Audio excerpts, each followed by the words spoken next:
Buenos días, ¿cómo les va? Les doy la bienvenida a este segundo curso de nuestro ciclo Evolución 2021, que ADEPA organiza con el aporte del Facebook Journalist Project.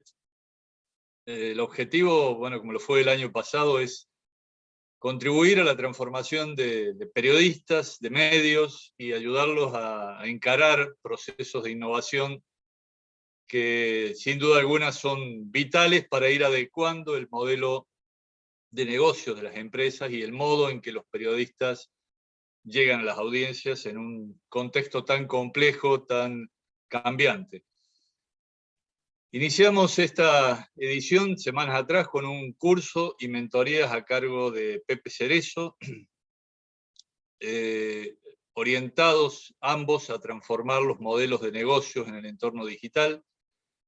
En este segundo módulo de transformación de las salas de redacción y de los procesos de producción de contenidos, este será dictado por la reconocida colega Liza Gross y consistirá en 3 clases abiertas y 2 sesiones de mentoría exclusivas para los socios de ADEPA. Pero antes de continuar, quiero dar la cordial bienvenida al amigo Franco Picato, gerente de alianzas estratégicas con medios de Facebook en Cono Sur, para que nos dé su saludo inicial y que amplíe las razones por las que esa plataforma global acompaña esta iniciativa de capacitación. Franco, bienvenido.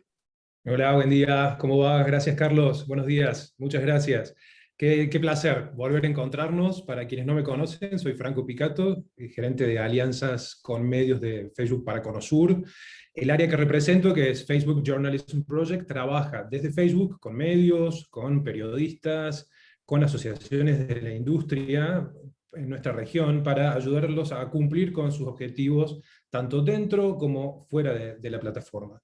Y es en ese marco que desde el año pasado comenzamos a trabajar en conjunto con ADEPA para desarrollar Evolución 2020 y ahora con mucho orgullo la segunda edición de Evolución 2021, que se enfoca en la transformación digital de los medios. Sabemos que el proceso de digitalización de la prensa comenzó hace más de 20 años, pero no tiene todavía un punto de llegada, es un proceso permanente el de la transformación digital, y las prioridades van cambiando con el tiempo, naturalmente, en un ecosistema que es dinámico.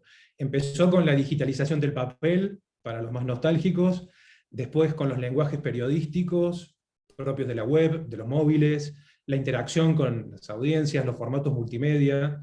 El negocio también se digitalizó, como vimos en el módulo anterior, coordinado por Pepe, con la publicidad primero, las nuevas formas de modelos de suscripciones y de membresías con los medios. Y tal vez el mayor desafío que persiste sea el de la transformación organizacional, ¿no? Cómo nos adaptamos como organizaciones, nuestros procesos, nuestra cultura, los hábitos profesionales, las métricas, las herramientas para este entorno digital. Y creo que ese es el gran tema sobre el cual vamos a comenzar a desarrollar ahora este módulo con Liza, con Marta, con Gonzalo, con los colegas argentinos que van a participar también en las clases. Así que de nuestra parte, Carlos, renovar el agradecimiento a todo el equipo de ADEPA, a los colegas de Chile y de Colombia, que sabemos que están conectándose en este momento también para compartir estas sesiones. Un saludo enorme para todos, y mi deseo de que tengamos unas sesiones llenas de inspiración y de aprendizajes. Así que muchas gracias. Gracias a vos, Franco. Como bien decías, Evolución nació en 2020, en medio de esa primera ola de pandemia, donde había mucha incertidumbre, y sobre todo mucha incertidumbre también en nuestra industria, y convocó a miles de directivos, periodistas, estudiantes de comunicación de Argentina y del exterior.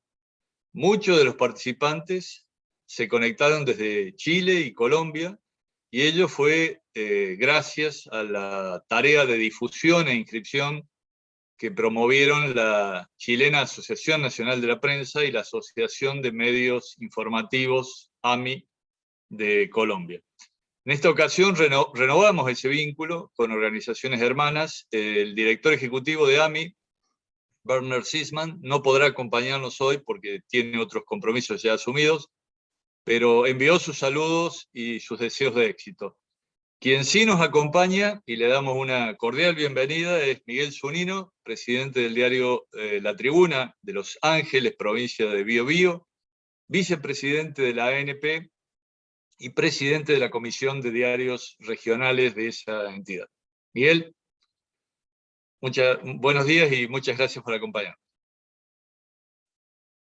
Muchas gracias, Carlos.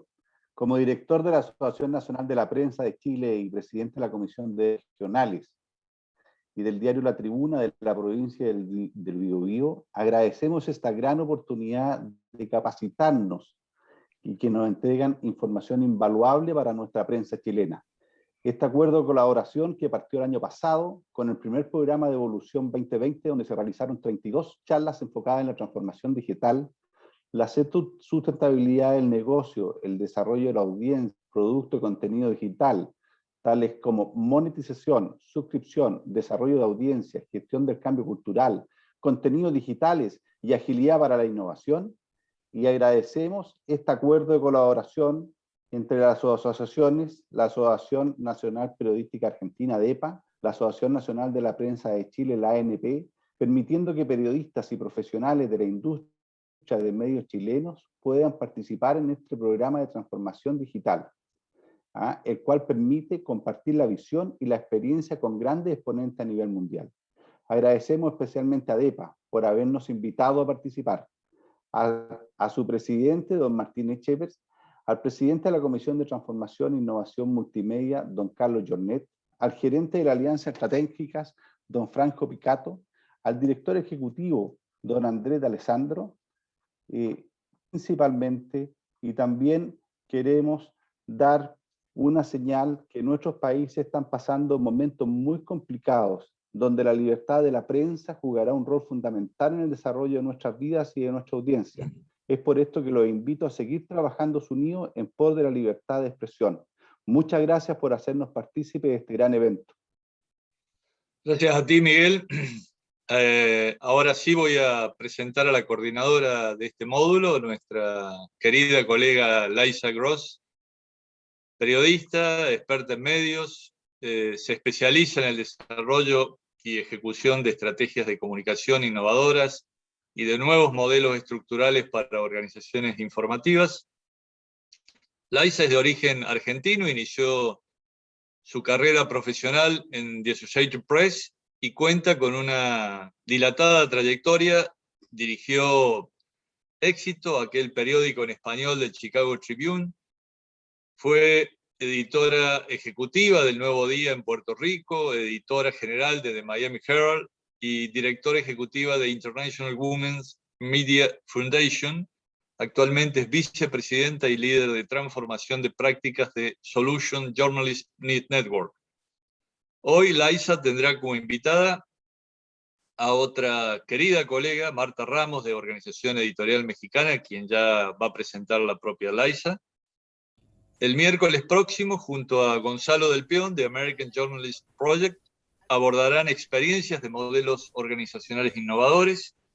El 7 de julio, Cecilia Bazán, de La Voz, Ezequiel Franco, del sitio digital 0221, y Pablo Blanco, del diario Clarín, analizarán herramientas de gestión para la transformación, y luego vendrán las mentorías para socios de ADEPA. El 14 de julio, medición de impacto, es decir, cómo medir, qué medir y cómo seleccionar el análisis que lleve a mejores decisiones. En esa oportunidad, Laisa va a dialogar con José Antonio Sánchez, del Tiempo de Colombia.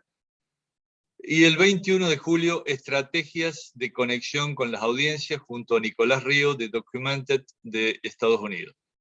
Les quiero contar que ya hemos superado los 115 participantes y se siguen sumando, lo cual muestra el interés, el gran interés de directivos de medios, de periodistas, de estudiantes y de otro tipo de profesionales ligados a la comunicación que se suman a este ciclo Evolución 2021. Pero no quiero seguir dilatando. Laisa, el espacio es tuyo. Hola, Carlos, buen día. Muchas gracias. Qué alegría volver a compartir con vos, como siempre. y se retribuye todo el respeto profesional y la amistad de tantos años. Bienvenidos a todos los participantes. Creo que contamos no solo con profesionales y dirigentes, sino también con estudiantes y con periodistas y reporteros jóvenes, lo cual siempre es muy alentador y necesitamos que estén en este diálogo. Muchas gracias a ADEPA, al equipo de ADEPA, por ayudarme a organizar este encuentro y obviamente definitivamente a Franco Picato por apoyar. Este segundo módulo, transformación digital, es un seguimiento excelente a la presentación inicial, al módulo inicial de Pepe Cerezo. Pepe nos habló de las macro tendencias, de qué es lo que está pasando en la industria, dónde están las nuevas las nuevas actividades, las nuevas tendencias, los nuevos caminos. En este módulo lo que buscamos es traer eso a las experiencias de los medios, dentro de los medios. Nadie ignora, esto no es primicia para nadie, que nuestra industria está atravesando por unos desafíos bastante importantes, por una época muy turbulenta, que está muy lejos de terminar. Es doble el reto. Primero, tenemos la disolución de nuestro modelo económico tradicional, que durante décadas fue sumamente estable y se vio prácticamente como inexpugnable. Bueno, las tecnologías vinieron a cambiar todo eso. Por el otro lado, tenemos las nuevas formas de comunicarnos con nuestras audiencias. Tradicionalmente, los periodistas veíamos la comunicación con la audiencia como una actividad unidireccional, iba de nosotros hacia las audiencias. Ahora las audiencias exigen otra cosa, exigen distintas formas de participación, exigen tienen distintas expectativas que las que teníamos nosotros tradicionalmente y debemos adaptarnos a ellos. Si nosotros pensamos en un proceso de transformación en 3 Ps, plataformas, procesos y personas, los 3 ejes que guían un proceso de transformación, la transformación digital, por supuesto, cabe en plataformas, pero si no también pensamos en procesos y en personas, no vamos a conseguir tener éxito para reinventarnos, reimaginar nuestras estructuras para poder enfrentar con éxito estos desafíos que tenemos presentes. O sea que el cambio no consiste solamente en decir entiendo y adopto esta tecnología o aquella tecnología, sino también cómo miro mis procesos, cómo está organizado mi equipo, necesito nuevas destrezas, necesito incorporar a alguien, hay procesos que ya están obsoletos y las personas también. Necesitamos personas con destrezas digitales, necesitamos personas que estén interesadas en encarar nuevas formas narrativas, nuevas formas de comunicarse con el público y de entender cómo llevamos nuestra información para lograr realmente lo que ha sido siempre la misión de los periodistas, informar a nuestras audiencias con contenidos auténticos, veraces, legítimos y confiables. Como señalara Carlos, este módulo tiene 3 clases magistrales. Nuestra primera invitada es una invitada de lujo, Marta Ramos. Marta nos va a hablar de cómo ha llevado adelante esta gestión en Organización Editorial Mexicana. Marta es fácilmente una de las... y una de en los rangos de directores de medios en México, una de las figuras más prominentes, si no en toda Iberoamérica. Marta tiene casi 30 años de experiencia en medios y ha vivido la transformación más radical en la historia de la industria editorial, que es la que estamos viviendo todos nosotros. Hoy encabeza una ambiciosa modernización de Organización Editorial Mexicana, con un solo enfoque. El lector es el eje. Me tengo que conectar con el lector o la lectora o la persona que consume noticias de distinta manera a la forma en que lo hacía tradicionalmente. Marta estudió comunicación en la UNAM y se integró aún antes de terminar sus estudios al diario El Universal, donde recorrió casi todas las secciones, encabezó el proyecto multimedia e integró las redacciones print y web. Muchos de las personas que están hoy en este encuentro con nosotros deben estar embarcados justamente en ese proceso, cómo integro las redacciones print y web. Salió justo a tiempo para ver desde afuera el crecimiento de las redes sociales y ver cómo eso se inserta en nuestro nuevo mundo noticioso. Fueron el marco para promover la librería virtual del Fondo de Cultura Económica y el impulso para portales que ella ayudó a forjar, como Eje Central, Barrio y La Silla Rota. Estas experiencias fueron músculos para el impresionante crecimiento y penetración del diario 24 Horas y una herramienta para reimpulsar el diario gratuito Publimetro. Hoy Marta moldea los nuevos modelos de la industria editorial con los principios básicos del periodismo. Marta está convencida, como estoy segurísima todos nosotros los que estamos aquí, que no hay periodismo libre sin empresas sanas. Y tampoco hay democracia sin periodismo libre. Quiero ahora cederle la palabra a Marta, que tiene una presentación. Luego de la presentación de Marta vamos a entablar un diálogo y vamos a invitar, por favor, a todos los asistentes que pongan sus preguntas en el chat para que Marta las pueda responder. Marta. Muchísimas gracias, Lisa. Gracias a Carlos, a Miguel, a Franco. Estas pláticas siempre son renovadoras hasta para uno mismo. Yo creo que cuando yo empecé a hacer la presentación me sirvió también como una pequeña purga de todo lo que vivimos el año pasado. Entonces, si me permiten, y para no quitar tiempo al espacio de preguntas, que será sumamente importante y es lo más enriquecedor siempre, empiezo con esta presentación.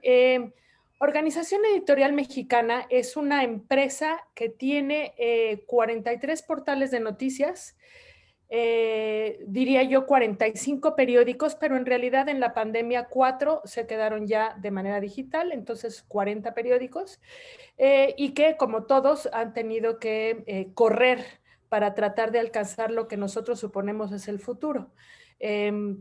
También es cierto que no hay ningún medio ahorita que sepa exactamente cuál es el futuro. Vemos cambios generacionales. Bien lo decía Lisa, cuando yo empecé a trabajar, lo más novedoso era la llegada del fax. El fax llegó como un par de años después de que yo empecé a trabajar en el Universal y era una cosa de locos que además, o sea, ¿cómo es posible que salga algo de un aparatito y que sea la foto que me mandan del otro lado del mundo? Foto que, por cierto, caía en un papel encerado que se borraba en 3 días. Entonces, de entonces a la fecha, los cambios han sido muchísimos y yo creo que de repente nos hemos perdido un poco en el camino para sentarnos a pensar por dónde vamos. ¿No? No será raro para ustedes toda la angustia que nos genera estar permanentemente relacionándonos con nueva tecnología. Sobre todo, quiero apostar mi generación, ¿no? Que nos ha tocado muchísimos cambios en materia de tecnología, ¿no? Siempre tienes que lidiar con el área de sistemas, ¿no? No sirvió, no jaló, tenemos elecciones, se nos cayó el sistema, pero ¿qué pasó con el sitio? ¿No? Y entonces hablas con ellos y su respuesta permanente es, a ver, apágalo y préndelo otra vez, ¿no? Oye, pues yo quisiera tener en mi sitio que se viera muy grande esta foto. Ah, no, pues no se puede. Oye, es que mira lo que hizo el New York Times, a mí me gustaría que se viera. Es que sabes que eso cuesta mucho dinero, no se puede hacer. Entonces, al final del día, uno se siente atrapado por todo aquello que le es muy fácil desarrollar en una plataforma impresa, que es la que tenía dominada, ¿no? Y que no se puede llevar de la misma manera hacia la plataforma digital, ¿no? Y cuando uno dice, bueno, ¿cómo le hacemos? ¿Cómo puedo yo jalar para poder hacer estas nuevas propuestas editoriales que yo tengo?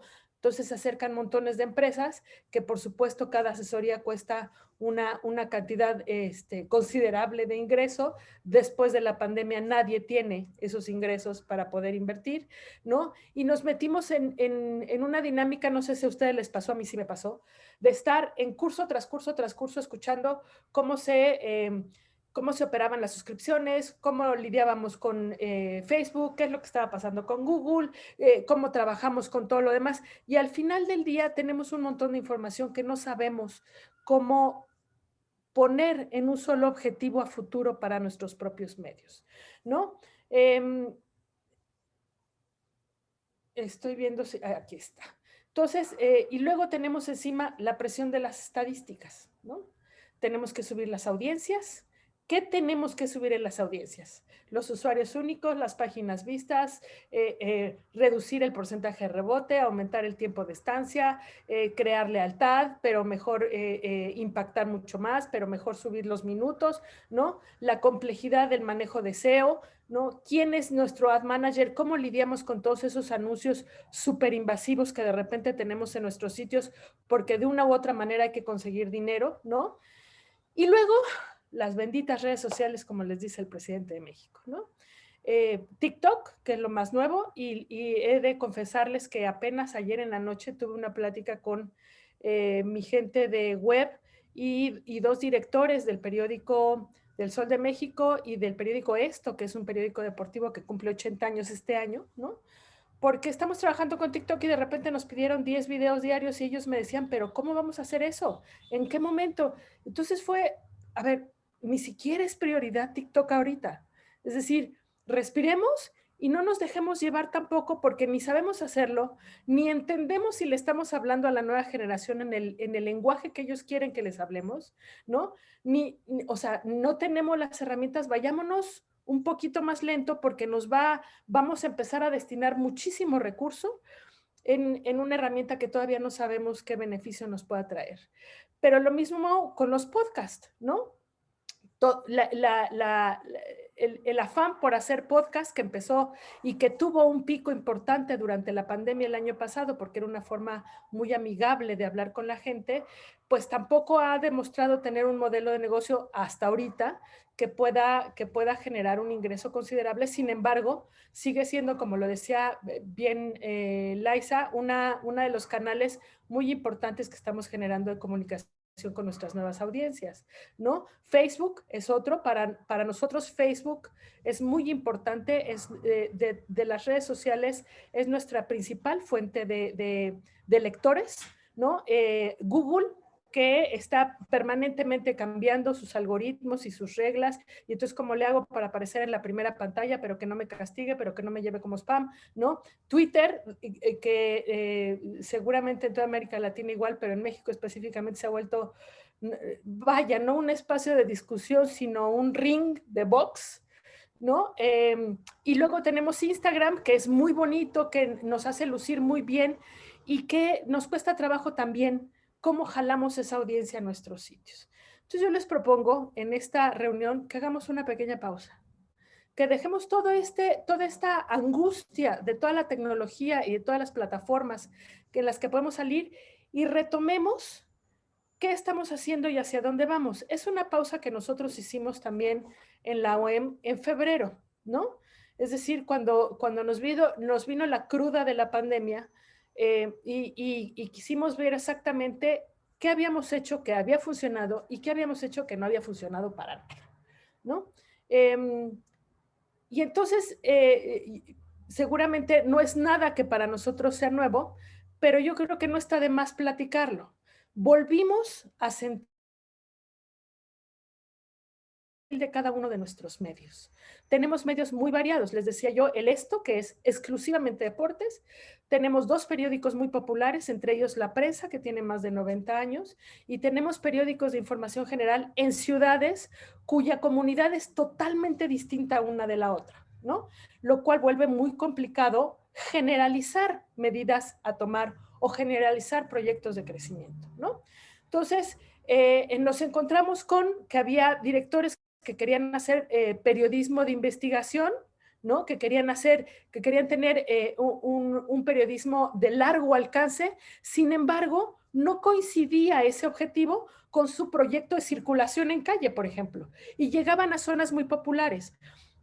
Estaban generando un producto para un público equivocado o estaban llevando al público equivocado un producto de alto nivel, ¿no? periódicos que querían tener como eje la información financiera, pero no se dieron cuenta en la estadística que su mayor lectoría era los domingos, donde la información financiera nunca es predominante, ¿no? Periódicos que quieren llegar a casa, que quieren estar en la mesa del desayuno, portales que quieren ser los que lleguen a la universidad y que quieren ser los que traigan recetas, quieren ser muy familiares y sin embargo le dan mucho vuelo a la información policíaca. Y el manejo de imágenes de la información policíaca es todo un tema, que yo creo que hasta merecería una plática adicional. Aquí en México incluso ha habido legislaciones para evitar cierto tipo de imágenes y las redes sociales específicamente castigan con mucho rigor imágenes muy explícitas de este tipo de información. Queremos ser un periódico súper gráfico, ¿no? Queremos ser un portal, lo diseñamos con grandes espacios para fotototas, cuadradas, extendidas, galerías de foto, pero resulta que nuestros fotógrafos son muy pocos, no se han profesionalizado y no tienen equipo suficiente para trabajar. Entonces, empezamos a sentarnos a hacer esta suma de qué queremos ser y qué tenemos, ¿no? Y definir y empezar a leer la estadística con mucho cuidado. Y en eso, la verdad es que la estadística que nos da la tecnología es mucho más valiosa que cualquiera que podamos tener siempre de nuestra lectoría en calle, que está como muy viciada, ¿no? Y entonces eso nos ayudó a definir hacia dónde íbamos, ¿no? A entender con quién estábamos hablando, ¿no? ¿Y por qué es importante? Porque de entender con quién hablamos se desprende la agenda de temas que queremos nosotros tratar, el enfoque de la información que vamos a generar y muy importante el lenguaje. Les cuento que nosotros aquí en la OEM tenemos un consejo de género. Fue un acuerdo que hicimos, bueno, firmamos un acuerdo con la UNESCO en materia de, en un compromiso por atender más, tener una mayor inclusión en nuestros periódicos, no solamente por firmas o por voces, sino en la manera en que abordamos la información.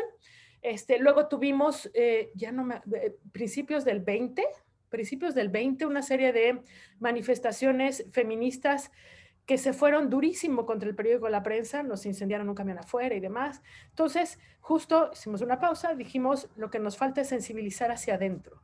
A lo mejor yo lo entiendo muy bien y a lo mejor 3, 4 directores lo entienden muy bien. ¿Qué pasa con los reporteros que permanentemente están en la calle, con las fotógrafas que están en la calle? Entonces decidimos hacer un consejo editorial. Este consejo se reúne una vez al mes y toca un tema específico, ¿no? Mujeres y pandemia, violencia de género, vamos a tocar fotografía en nuestra próxima sesión, el manejo de la información de espectáculos, todo con carácter de género. Tenemos consejeras permanentes y tenemos consejeros invitados especializados en el tema. Específicamente el tema del lenguaje es muy importante. Nosotros tenemos, es decir, en el país, varios congresos estatales han legislado en materia de aborto y en materia de matrimonios del mismo sexo, y lo que vimos fue un problema de nuestros directores en cómo abordar el tema en comunidades que son muy tradicionales y muy conservadoras. La diferencia, creo yo, no era en interpretar lo que veíamos, sino en el lenguaje que utilizábamos. Por eso me parece que entender con quién hablas define específicamente el tipo de lenguaje que usas. El lenguaje en la capital del país, que es mucho más desarrollada, mucho más abierta, es uno, y el lenguaje en la zona centro del país, en los estados de Guanajuato, Zacatecas, que son extremadamente conservadores, es otro, aún para el mismo tema. Entonces, entender con quién hablas a nosotros nos parece fundamental. Y luego, como lo platicaron bien todos los que me antecedieron, está el desarrollo de los medios combinado con una crisis mundial en el modelo de negocios que no hemos acabado de entender. Nos toca a nosotros terminar de entenderlo desde el área editorial o nos toca definirlo, no del todo. Quizá en una parte y depende del puesto que tengamos, todo eso. Pero si yo soy reportero, si yo soy editor, ¿no? Lo que a mí me toca es entender con qué cuento y sacarle el mayor provecho posible para poder crecer, ¿no? evaluar con mucha precisión en qué invertimos, ¿no? ¿Y qué voy a obtener yo con ese cambio? Lo que yo les decía de TikTok es cierto. Y no es que haya invertido dinero, pero invertir recurso humano. Y el recurso humano tiene un valor importante, sobre todo cuando escasea. Entonces, ¿me conviene ahorita invertir en TikTok cuando en realidad mis números en web están bajando? Pues no, no me conviene. Me conviene tenerlo en el radar, pero no echarle más leña al fuego, digamos, ¿no? Ajustar lo que ya tenemos. Yo no sé si a ustedes les pasó, ya no lo contarán, pero la pandemia también llevó a mucha reflexión personal de mucha gente. Y nuestro periódico en Hidalgo, por ejemplo, que es un estado como a 3 horas de aquí, un estado prominentemente minero, era una redacción muy mayor. La mayoría pidió irse, adelantar su jubilación, y tuvimos una renovación generacional sin pensarlo, ¿no? Era gente que ya estaba cansada y que no veía ninguna opción en seguir trabajando como estaba trabajando. También la gente encontró que la vida familiar no es tan mala, ¿no? Y que a lo mejor dedicarle tiempo a la familia no es tan mala idea como lo supusimos por años, y decidieron que el periodismo ya no era lo suyo. Tuvimos muchos cambios de esos, pero también tenemos mucha gente que está batallando con esa decisión y ya no quieren estar. Esa gente nos está estorbando en un proceso de cambio que requiere poner todas las pilas enfrente, ¿no? Entonces, hay que ajustar las redacciones a la gente que quiere. También siempre he estado convencida desde que conocí el fax, ¿no? Que la gente de entrada sí quiere hacer cosas nuevas, pero no nos tomamos el tiempo de saber qué quieren o qué capacidades tienen para que la capacitación que les demos vaya en ese sentido, ¿no? A lo mejor hay un reportero que es muy bueno escribiendo crónicas parlamentarias, malísimo hablando, ¿no? Entonces no lo pongas a hacer videos ni audios, ponlo a escribir grandes crónicas parlamentarias y que alguien lo acompañe o que alguien lea sus crónicas parlamentarias y las haga audio, ¿no? Es decir, tampoco le vamos a sacar peras al olmo, ¿no? Y hay otros que quieren crecer más y que nunca fueron escuchados. Eso también nos ha pasado mucho. Gente que se acerca y nos dice, es que yo sí quisiera hacer esto, pero no sé cómo. Es que yo quisiera dedicarme a hacer podcast, pero me dicen que me espere, ¿no? Entonces, también es importante ver hacia adentro para poder sacar el mejor provecho del equipo que tengamos, ¿no? Y eso nos permite algo que, cuando menos aquí en México, y bienvenidos los estudiantes, pero lo hemos visto mucho con las nuevas generaciones, la gente no se está quedando mucho tiempo en nuestras plazas. Entonces, nosotros empezamos a capacitarlos, los formamos para ser parte del desarrollo de la empresa y se van. La rotación de personal para nosotros es un problema tremendo, sobre todo en los equipos que se dedican a manejar los sitios web. Entonces, tenemos que hacer un ejercicio interno de cómo convencer a la gente que es buena idea trabajar con nosotros y que le puede gustar y que le puede generar un desarrollo dentro de la empresa. Lo que sucede con algunos chicos que trabajan en el equipo web es que dicen, bueno, es que crecen en el impreso, pero en la web no, porque son dos cosas distintas. Habría que trabajar sobre todo en la integración de ambas redacciones, porque al final del día son una. Es una redacción que genera contenidos, no importa por dónde se den a conocer, ¿no? Hay que sacar el mejor provecho de lo que ya tenemos. Y esto sí es una lección de COVID, ¿eh? ¿Con qué nos quedamos? O sea, al final del día, ¿qué es lo que hay, no? Aprovechar los recursos que ya tenemos disponibles, ¿no? De repente, hasta revisar los equipos fotográficos resulta sorprendente, porque a lo mejor hay equipos fotográficos que dan para más, ¿no? A lo mejor hay un fotógrafo que de repente se hizo de un dron, ¿no? Y a lo mejor si le dices, oye, pues vámonos miche en el pago del dron, lo utilizamos para nuestra redacción. Y entonces no tiene que ser tampoco, no pensemos tampoco que cada paso que damos tiene que ser increíblemente costoso. Tiende a hacerlo, pero sí hay forma de amortiguar también eso, si sabemos exactamente qué tenemos. Nosotros nos encontramos en el edificio del corporativo, que es que están 3 redacciones juntas. Es un edificio, no es alto, pero es grandotote, es de 1 cuadra. Nos encontramos una bodega vacía, ¿no? Le apostamos a mi jefe, literal le apostamos, que si nosotros perdíamos, le invitábamos a comer, y si él perdía, nos daba esa bodega para hacer un estudio de foto, ¿no? Perdió. Entonces ahorita nos están arreglando el estudio de foto, pero era una bodega, ¿no? El estudio donde tenemos la grabación de video era la oficina de el subgerente de circulación. Circulación también se achicó, nosotros nos apropiamos de su oficina, ¿no? Entonces, hay muchas cosas que se pueden hacer con lo que ya existe, ¿no? Hay que recomponer también al equipo y redireccionar el esfuerzo. Regreso a la plática de anoche de TikTok.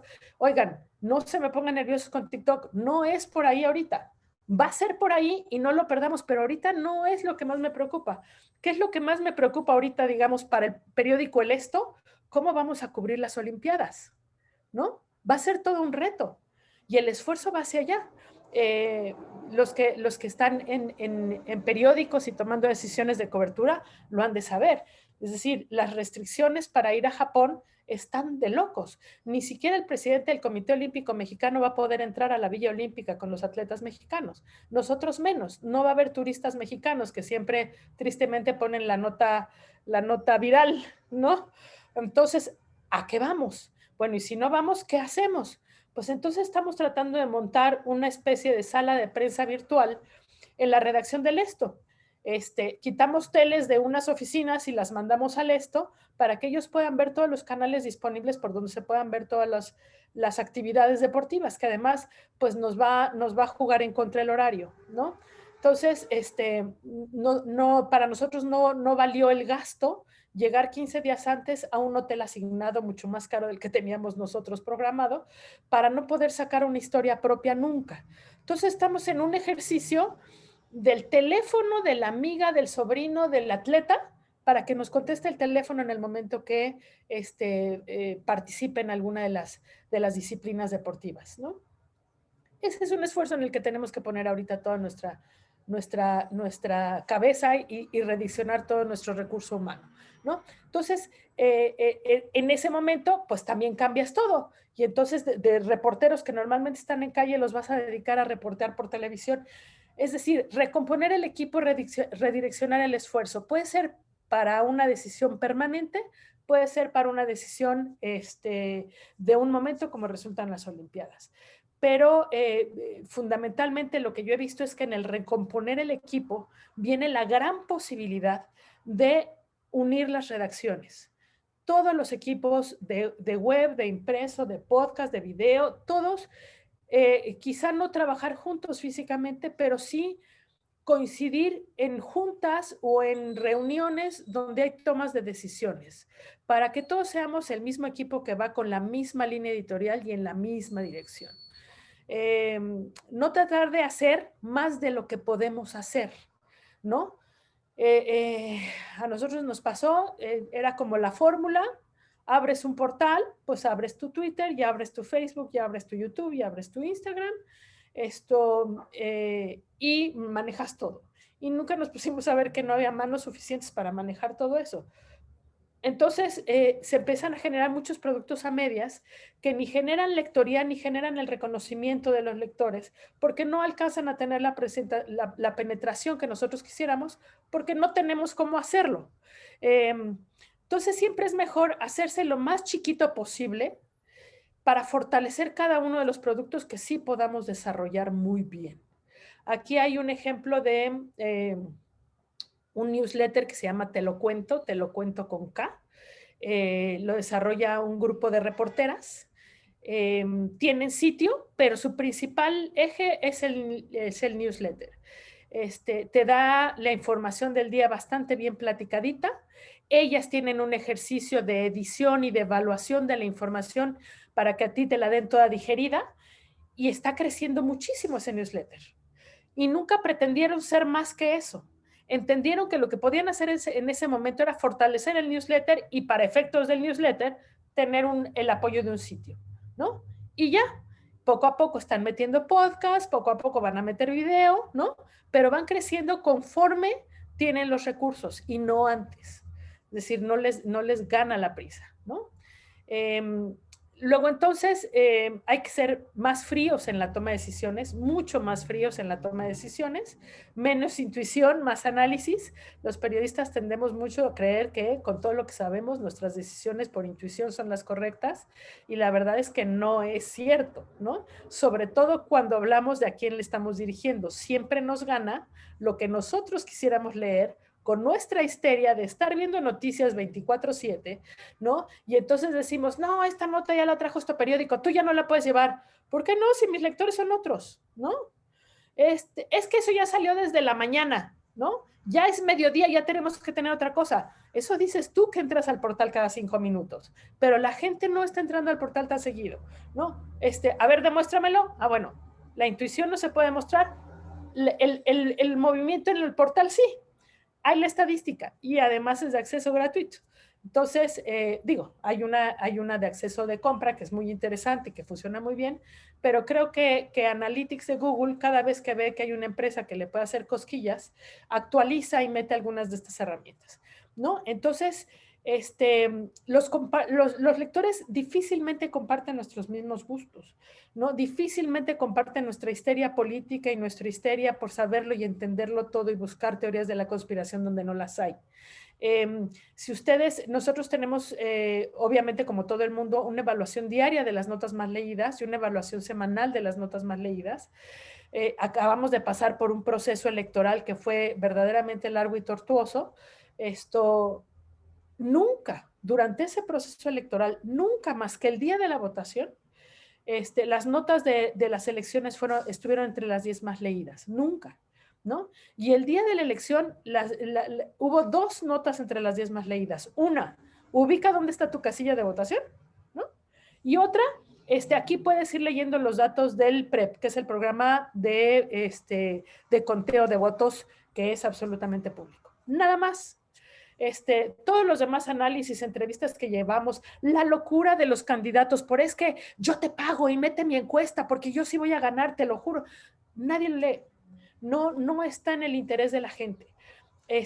Sí hay que publicarlo, por supuesto, y la gente lo lee, por supuesto, pero no es prioritario, ¿eh? Siempre estuvieron arriba las notas que tienen que ver con cuándo y dónde me toca vacunarme, ¿no? Cómo va la curva de COVID, y las otras historias que tenían que ver con vida cotidiana. Socavón enorme que apareció en el estado de Puebla, también muy cercano a la capital, cuestiones de violencia que nos tienen muy preocupados. Esas eran las cosas que más atraían a la gente. Entonces, no creamos siempre que nosotros entendemos lo que el lector quiere saber. A lo mejor entendemos lo que el lector debería saber. Y entonces lo que tenemos que hacer es un ejercicio de conciliación y negociación. Ok, entonces, si el lector debe saber exactamente que le están viendo la cara con la venta de seguros médicos ahora que ofrecen esto, porque esto no se puede ofrecer, bueno, explícaselos, ¿no? Y tómate todo el tiempo para explicarles de tal manera, acércate con un lector junto, ¿no? Gente en tu familia, tus cuates, y diles, ¿me entiendes? ¿Estás entendiendo esto que pongo? ¿O es muy rebuscado todavía, ¿no? Y entonces van a tener mucho más éxito con el tipo de información que ustedes elijan publicar en sus portales y en sus impresos o subir a su tele o radio, en fin. Él les decía, hay muchas herramientas ya que nos permiten saber no solamente cómo nos va con lectoría en notas, sino cómo nos va en redes sociales también, ¿no? Y no perder de vista, para nosotros es muy importante eso, entender que somos locales en todos lados. La gente no ve, le puede interesar lo que sucede al otro lado del mundo, le interesaba cuando empezó la pandemia porque era como la ola que ahí venía, ¿no? A ver a qué horas nos come, pero le interesa mucho su comunidad.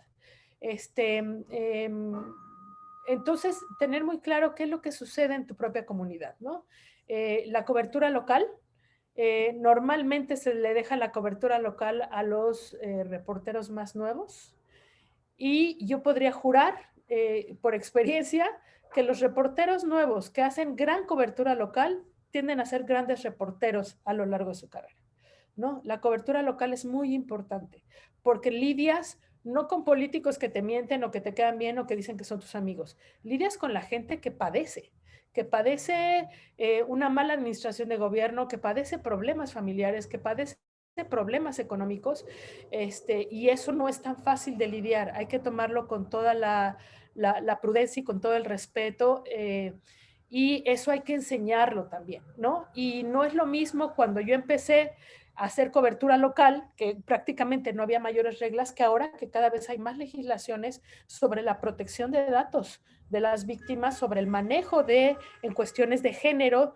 sobre el respeto y la inclusión.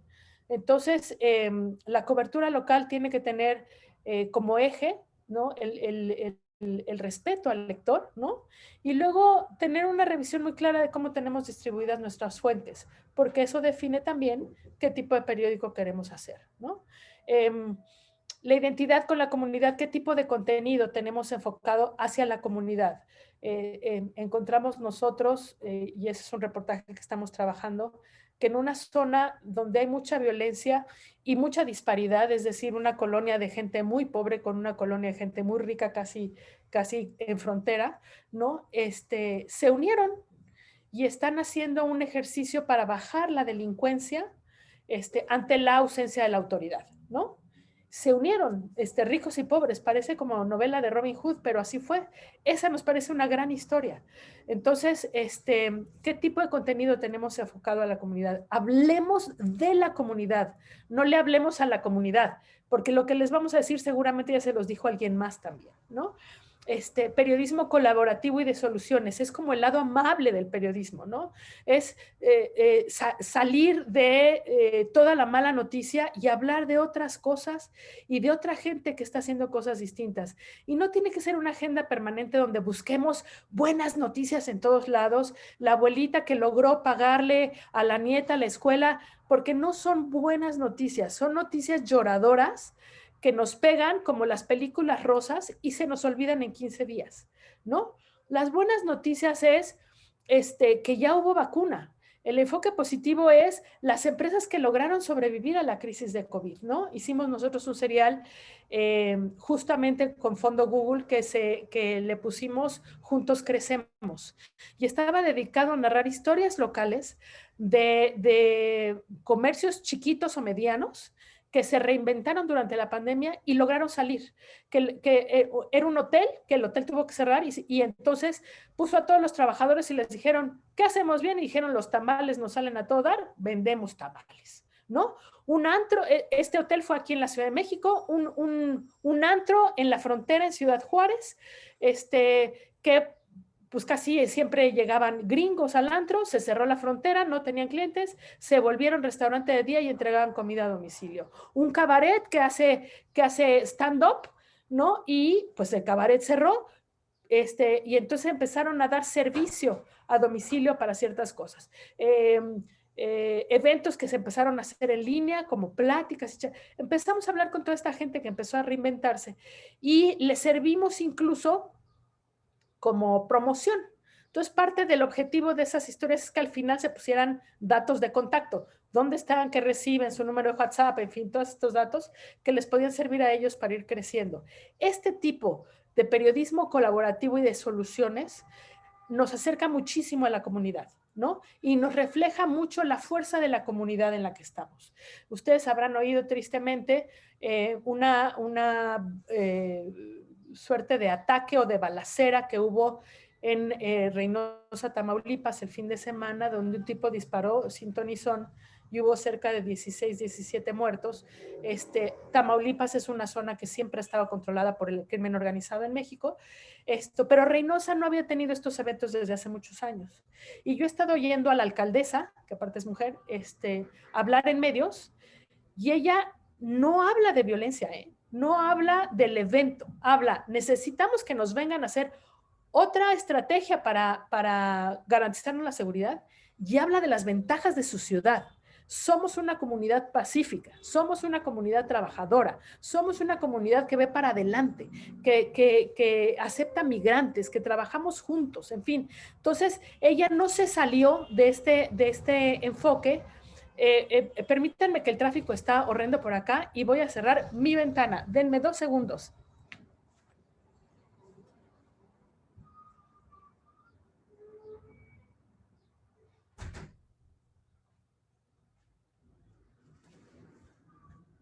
Son las grandes desventajas del home office, perdón. Pero creo que ya tenemos más silencio. Entonces eso nos permite la identidad con la comunidad. Y yo creo que eso debe seguir siendo el gran eje.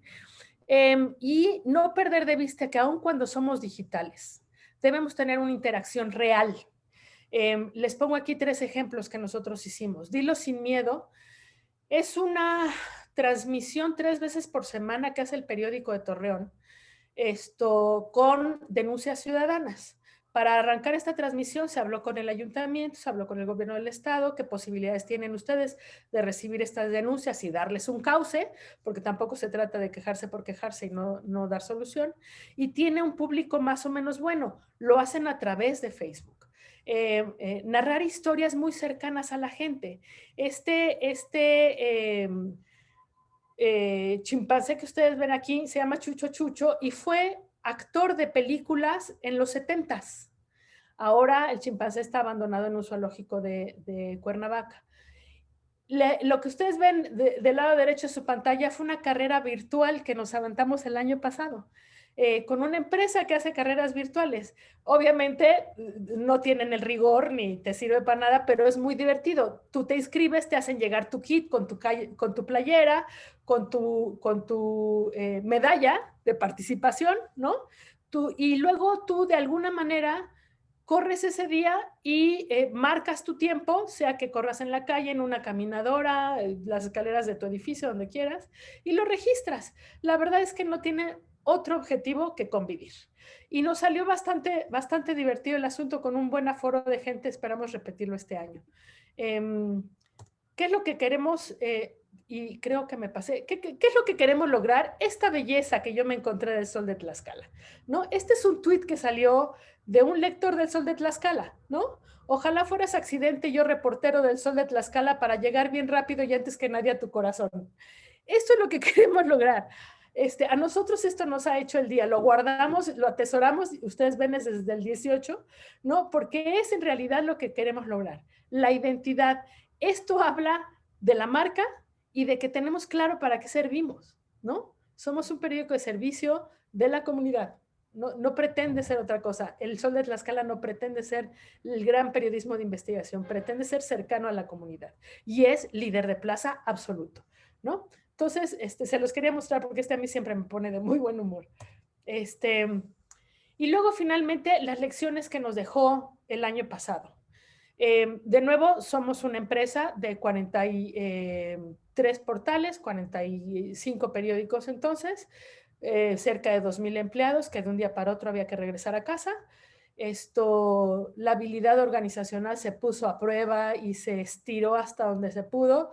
Finalmente lo que nos salvó en realidad fue tener un CMS en la nube que nos permitió que de cualquier lado del país se pudiera trabajar sin mayor problema. Hubo, por supuesto, que hacer protocolos para préstamo de computadoras para los chicos o para la gente que no tenía computadoras en casa y demás. Hubo un momento en que varios gobernadores en varios estados prohibieron la circulación de periódicos en calle, no literal, porque eso significa un ataque a la libertad de expresión, pero sí prohibieron voceadores en la calle, ¿no? No había gente en la calle, no había a quien venderle periódicos. Entonces, nos volvimos digitales absolutos porque pues era un desperdicio de dinero brutal que no pudiéramos vender ejemplares en calle, ¿no? Nos pusimos a hablar directamente con la gente. El periódico de Veracruz le empezó a hablar a todos sus suscriptores con el único objetivo de preguntarles cómo estaban. Y mucha gente se soltaba llorando en el teléfono, ¿no? Es que no puedo, es que mi hija no está aquí, es que no sé qué va a pasar. Era un momento de muchísima angustia. Les estoy hablando como de mayo a agosto del año pasado, cuando todo era más incertidumbre que conocimiento. Descubrimos que nuestro público de impreso era mucho más mayor de lo que nosotros pensábamos, porque cuando hicimos este ejercicio le estuvimos hablando a la gente, ¿quieren recibir su suscripción mejor digital? Durante un tiempo y luego regresamos al impreso, la gente no sabía cómo acceder a una suscripción digital. Y esto fue para nosotros muy claro en cualquier ejercicio que nosotros queramos hacer de muro de pago, por ejemplo, ¿no? tenemos que ver exactamente qué tipo de lectores tenemos ahora, porque si ese es el lector del impreso, nos vamos a topar con pared espantoso, ¿no? ¿Se puede subsistir solo digital? En algunos casos lo logramos, en algunos casos no ha funcionado tan bien. Otros empezamos solo digital en mayo y apenas ahorita estamos viendo un repunte, es decir, un año después. Y en otros estamos haciendo un experimento de dejar semanario el impreso y mantener permanente la web. Es decir, estamos experimentando todo. Yo les diría que esos que los dejamos digitales, sí nos ha costado mucho trabajo que empiecen a crecer solos, pero ya estamos empezando a ver frutos. Entonces yo creo que sí fue un año y medio perdido, pero al final del día la ganancia fue no seguir perdiendo el dinero que estábamos perdiendo manteniéndonos con papel. Y los semanarios, no lo sé todavía, tenemos 3 meses, ahí en un año les platico cómo nos fue con eso. Creo que es una buena idea porque finalmente si hay anunciantes que todavía no quieren cruzar a web, aunque el área de ventas sí nos avisó hacia septiembre que muchos de los anunciantes ya no iban a regresar nunca a papel, que todos se iban a quedar en web. Luego, entonces, lo que hemos desarrollado nosotros es un área específica de branded content para poder atender a esos clientes que no sienten la publicidad igual en un impreso que en un banner, ¿no? Y debe haber un punto intermedio donde nosotros podamos atender las necesidades que ellos tienen, que el lector no sufra con anuncios invasivos y donde todos ganemos, ¿no? Entonces, también armamos esa área a partir de COVID. ¿Qué otras lecciones nos dejó? Este es un chico de una tienda de conveniencia, les repartimos tapabocas con nuestros logos, ¿no? Nos dejó, por supuesto, conectar con la comunidad. Esas llamadas telefónicas donde la gente se soltaba y nos contaba sus problemas fueron fundamentales. O sea, sí, el New York Times abrió una línea de apoyo a mamás, por ejemplo, pero esto que fue mucho más empírico, sí sirvió para que nos colocaran distinto. También que le acercáramos despensas a los voceadores, es decir, todo este tipo de cosas que decían, ahorita todo le estamos pasando mal, lo entendemos, vamos juntos, nos hizo una gran diferencia, ¿no? También revisar qué sirve y qué no, y reducir para crecer, y en estas dos cosas me cruzo, hacia febrero nos sentamos y dijimos, vamos a revisar cada una de las redes sociales de cada uno de los periódicos, y veamos cuáles están totalmente abandonadas. Vimos un montón de canales de YouTube abandonados, un montón de cuentas de Telegram abandonadas, un montón de cuentas de Instagram abandonadas. Se cierran todas. Nos quedamos con las que podamos manejar, lo platicábamos en algunas láminas atrás, ¿no? Nos hacemos chicos y en la medida de como vayamos dominando y generando un equipo que sea más sólido, entonces vamos creciendo. Entonces, reducir para crecer fue una gran lección que nos dejó COVID. Abrir oportunidades, esta área de branded content que les digo. Contratamos una editora de audiencias dedicada exclusivamente a seguir las gráficas de lectoría 24/7 y a darnos orientación de por dónde cree ella que debemos movernos en ciertos temas para no perderlos. ¿Qué nos ha dado a la postre? Y la editora de audiencias entró en noviembre, que hay temas que son exclusivos de nosotros, que tenemos una nueva forma de difundirlos para que tengan mayor éxito. Y es ella la que nos ha ayudado. Tiene formación periodística, pero tiene un manejo de la estadística mucho más amplio y mucho más certero que cualquiera de nosotros dentro de redacción. Y luego, que yo creo que no le es tampoco ajeno a nadie, el reto de regresar a la gente a la redacción. Y siempre nos topamos con 3 tipos de gente. La que verdaderamente tiene miedo de regresar, y tenemos que ver cómo combatimos ese miedo, generándole un espacio de trabajo tal que se sienta confiado y que se sienta seguro dentro del espacio de trabajo. Acercamos a una doctora que nos ayudó con los protocolos de regreso. Ella atendió a una red de hospitales, una red de hoteles y a una red de tiendas. Entonces nos parecía que era similar. La que no quiere regresar iba a hacer todo para decir, no, pero no hacer desinfectado con el desinfectante que a mí me dicen que es el bueno y no va a querer regresar. Hay que ver qué hacemos con esa gente. Y la que se muere por regresar y entonces es reckless, se salta las reglas, digamos.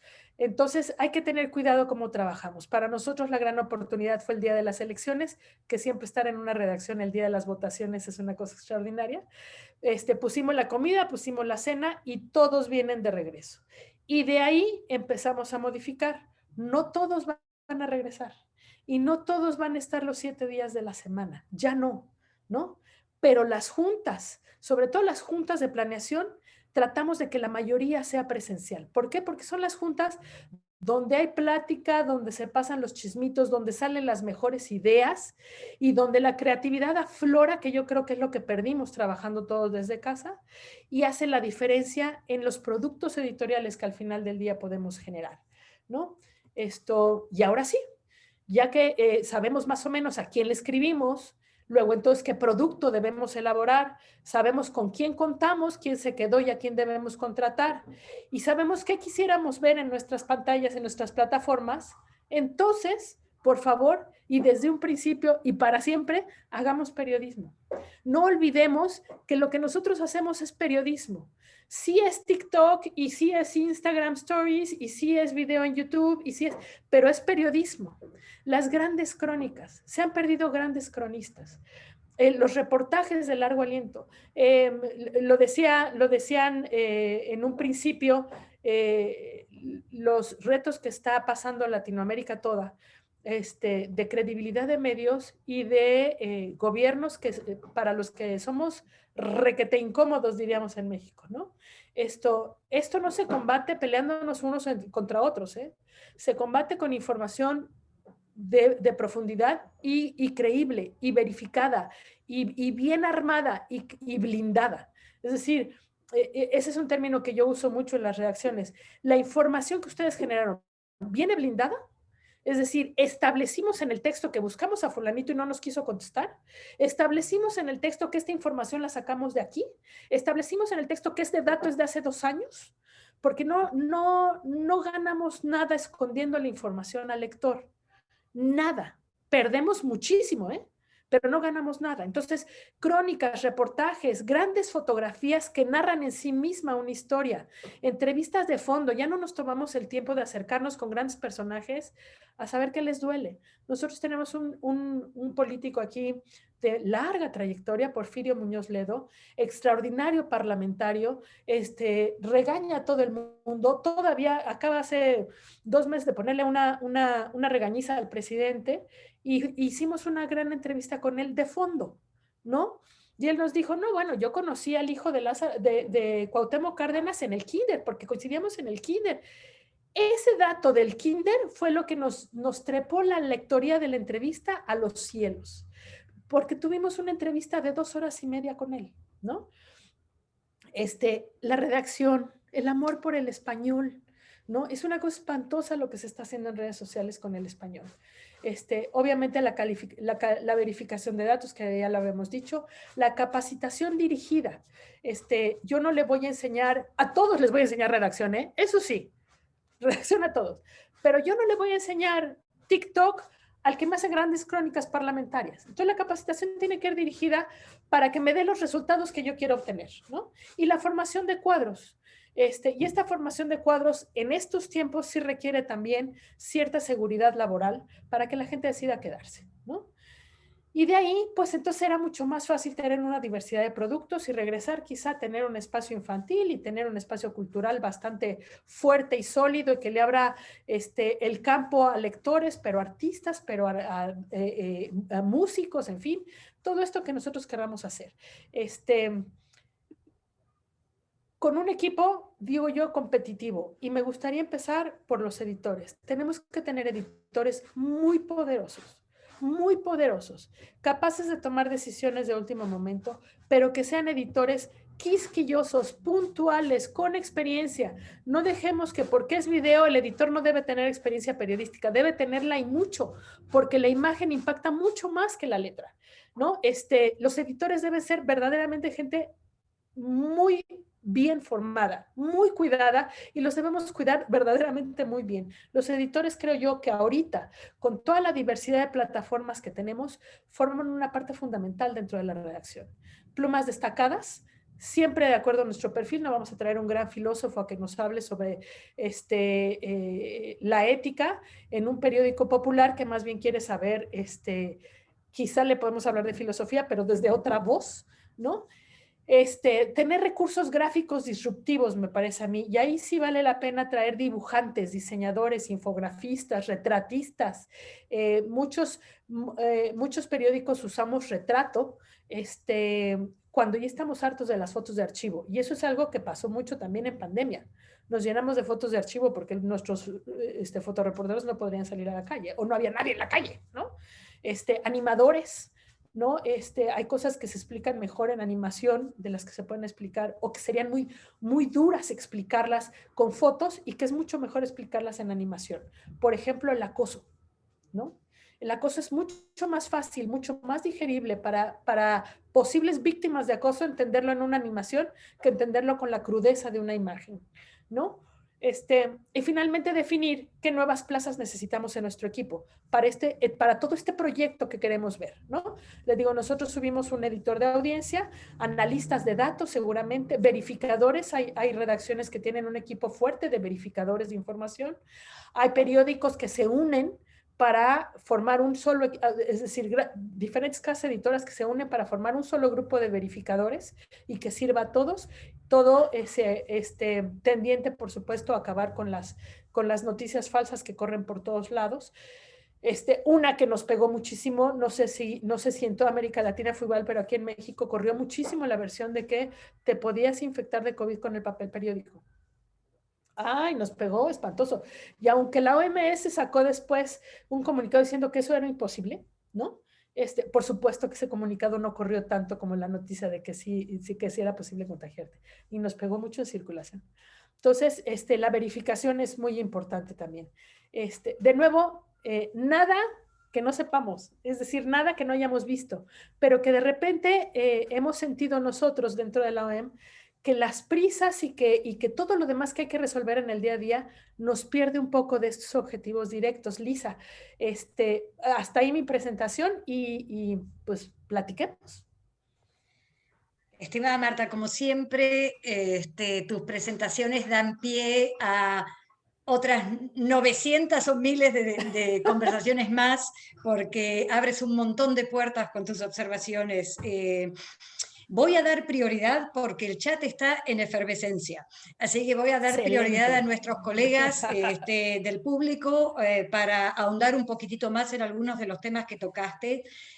Pido disculpas si pronuncio mal los nombres, pero de Federico Van Beveren y de Carola Virgin tenemos mucho interés por este concepto de los consejos que estás desarrollando. Por parte de Federico, el consejo editorial, cómo funciona, quién lo integra, observaciones muy puntuales y muy prácticas.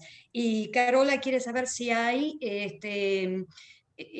expertos externos en tu consejo de género. Sí, bueno, todos son externos. Tenemos dos tipos de consejos. Los consejos editoriales que han formado cada una de las plazas que pretenden tener una relación directa con la comunidad, y entonces siempre hay invitados a algún experto en ecología, en seguridad, en agenda de mujeres, en educación, alguien seguramente del gobierno, y se reúnen con cierta frecuencia para generar una discusión sobre qué temas deberíamos tener nosotros, y nosotros estamos obligados a rendirles cuentas cada mes, pero es un consejo editorial más o menos regular, digamos. El consejo de género, pues en realidad sí creció de que mi diálogo se acabó, es decir, mi plática con los directores ya terminaba en gritos y sombrerazos, y ya no, o sea, ya los espantaba más de lo que los ayudaba, y decidimos traer expertos externos. Y a mí me ha sorprendido la cantidad de expertas que hay en cualquier cantidad de tema que tenga que ver con género. Entonces, están invitados, obligados, todos los directores de la OEM, todos los directores de periódicos, y depende del tema, yo hago la recomendación de quién se tiene que sumar. Cuando hablamos de ciberacoso, pues tenían que estar todos los chicos de web. Ahora que hablamos de fotografía, pues tienen que estar todos los fotoreporteros. Y son 3 o 4 expertos que presentan un panorama, no pretende ir más allá. No es que yo tenga una medición cuantitativa, pero sí he visto una modificación en el abordaje de temas de género en todos los periódicos del país. Veo los temas más frecuentes en portada, ¿no? Veo que hay un acercamiento más objetivo, ¿no? Sobre todo a temas que resultan muy complicados como la comunidad trans, la comunidad LGBT, más, y asuntos que los directores, hombres de muchos años, no saben cómo abordar, como acoso, violación, violación intrafamiliar, y no saben cómo abordarlo sin victimizar. Y entonces estas pláticas como que les han dado guía y les han dado idea, ¿no? Siempre tratamos de que inviten ellos a mandos medios, editores sobre todo, porque finalmente ellos son los que toman decisiones sobre cabezas. Para nosotros nos parece fundamental que el cabeceo sea distinto y que haya más imágenes que apoyen la figura de la mujer, no desde el lado de víctimas, sino desde el lado de parte de la comunidad. Estas últimas elecciones que tuvieron una modificación legal que obligaba a los partidos a tener más candidatas mujeres, nos deja ahora con el mayor número de gobernadoras. Entonces, tendremos que mostrar en nuestras páginas que eso está haciendo la diferencia. Derivado de eso, tenemos ya como 7 o 10 colaboradoras mujeres permanentes que ya les abrimos un espacio, cuando menos en impreso todos los martes, porque tenemos muchas plumas. Y además la gran ventaja de la imagen que das hacia afuera, ¿no? Porque no es que nosotros lo cacareemos, pero las colaboradoras que participan en cada sesión, ellas mismas son voceras de un ejercicio distinto que está haciendo la empresa, ¿no? Sí, y a eso quisiera agregar, Marta, el tema no necesariamente temas espinosos como violaciones o asesinatos, sino el tema ya inclusive solo de salud, desde el punto de vista de abordar temas que tienen que ver específicamente con la mujer. Algo así como menopausia, menstruación, cáncer de mama. No, bueno, hicimos uno de salud y COVID, de mujeres y COVID, ¿no? Y no era nada más el tema de, son más mujeres las que trabajan en el sector salud porque son las que limpian los hospitales y todo esto. Fue cómo creció la muerte materna. Se cuadruplicó en México. Y la explicación de por qué. Y entonces lo que te da es una serie de argumentos para, no le estoy poniendo atención a otras clínicas que no sean COVID, ¿no? ¿Qué está pasando con las clínicas de aborto legal? ¿Qué está pasando con la atención rural a mujeres en proceso de gestación, digamos, ¿no? Entonces, ese estuvo muy interesante, unas cifras verdaderamente que nos conmovieron mucho. Quiero pasar ahora, tengo aquí un par de colegas que hacen preguntas de índole técnico, digamos, con respecto a tráfico en los sitios. Daniel Álvarez pregunta si bajan las audiencias en los sitios web y crecen en las redes. Y Mariana Alegre pregunta si la publicidad pop-up, políticas de cookies, suscripción, etcétera, ha actuado como un obstáculo para crecer las audiencias en el tema digital. Cecilia Bazán también en el chat tiene otras 2 preguntas que tienen que ver con el tema de tráfico en web, pero primero te presento estas. No, nosotros no comparamos el tráfico de redes con el sitio, más bien vemos qué tanto las redes nos sirven para aumentar el tráfico del sitio. A nosotros las redes que más tráfico nos dejan, y eso la analítica se los presenta muy fácil, es Facebook y Google, ¿no? Twitter no nos deja casi nada. Y Instagram lo utilizamos básicamente para productos que son más pausados, como de gastronomía, entrevistas, historias y demás, porque la gente no salta ni de Twitter ni de Instagram al sitio. Lo mismo pasa con TikTok, no saltan al sitio. Entonces cuidamos mucho Facebook, cuidamos mucho el SEO para aparecer en Google. Y curiosamente los periódicos populares nos ha llevado a una transformación obligada, porque si tú te dedicas a publicar fotos de eventos policíacos y la red social que más tráfico te trae cada vez pone más reglas y más requisitos para publicación de este tipo de información, pues tienes que cambiarlas, ¿no? Y a lo mejor no cambias la nota, pero sí cambias cómo la presentas. Eso al final del día me parece que ha sido extraordinario, porque esos periódicos de nota roja que a los mexicanos nos gustan tanto, pues han estado en una transformación obligada para poder mantener su audiencia. Los anuncios, Lo de las cookies creo que estamos por vivirlo, pero todos nos estamos preparando. Es decir, sé que el área de publicidad ha tenido varias pláticas ya con Google para entender por dónde va. Nosotros estamos trabajando ahorita de la mano con Ezequiel, que estará en la próxima plática con ustedes, y estamos metiéndonos en la experiencia de usuario para ver hasta dónde es el límite de publicidad que no llegue a ser tan invasiva que te ahuyente al lector, ¿no? Que eso es lo que pasa. O sea, después de 3 anuncios, mandas al diablo a la nota y te vas a otro medio. Entonces, también hay que tener ahí un equilibrio muy cuidado, pero yo creo que igual el quitar las cookies de segundo nivel nos va a llevar a explotar más este tipo de publicidad que es branded content, que en los 80s conocíamos como public reportajes y que hoy es una cosa mucho más elaborada y que sirve a ambas cosas por igual. Sirve a los lectores porque les das una información más precisa y sirve a la marca porque estás dentro de la información que generas, estás promoviendo su marca de una manera orgánica y no tan intrusiva y tan invasiva como banners o pop-ups o fondos de pantalla, ¿no? Bueno, ya contestaste, te adelantaste a contestar la pregunta de Alejandro Guzmán con respecto a branded content, pero y también indirectamente empezaste a responder la pregunta de Cecilia, pero te las repito, ella tiene 2. ¿Qué opinas de que se puedan sumar talentos que ya tienen experiencias en nuevas plataformas como TikTok y que colaboren en forma externa con el medio? De branded, nada más para quizá completar la pregunta anterior, lo que nos ha costado mucho trabajo es que quien lo entienda sean nuestros vendedores. Sí, el gerente de branded que contratamos ha dedicado más tiempo hasta ahorita a hablar con nuestros vendedores que con los clientes y a proponerle 2 cosas muy importantes. Yo te acompaño con el cliente y yo no me quedo comisiones. Con esas 2 variantes hemos podido hacer varios cambios, pero entender el concepto de branded, porque los vendedores tienden a vender todo súper barato, ¿no?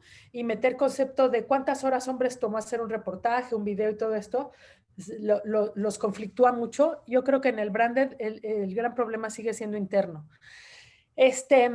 Y la otra pregunta, los externos. Yo creo que a mí me gusta la idea de los externos. De nuevo tienen que ser que vayan con el perfil de tu audiencia, ¿no? Yo me acuerdo cuando estaba en Publimetro, Publimetro es un periódico, bueno, que todos lo tenemos o lo tuvimos en nuestras plazas, y teníamos aquí una vidente, Moni Vidente, que era un personaje que te leía tus horóscopos y que te decía lo que iba a pasar el próximo año y todo eso. Era un personaje extraordinario, nos iba súper bien con ella, ¿no? Pero es eso, es una vidente que iba muy bien con el perfil de Publimetro. En el perfil del periódico donde estoy ahora no checa. Hay influencers que se venden como si estuvieran guapos, salen carísimos los canijos y la verdad es que tampoco te dan tanto tráfico porque acaban quedándose ellos con más tráfico que el que te pueden generar a ti porque no checan con tu marca. Entonces yo soy de la idea de traer gente externa, pero tener como muy claro para qué y qué puedes obtener con ellos, ¿no? Porque sí te puede salir el tiro por la culata, decimos nosotros por acá.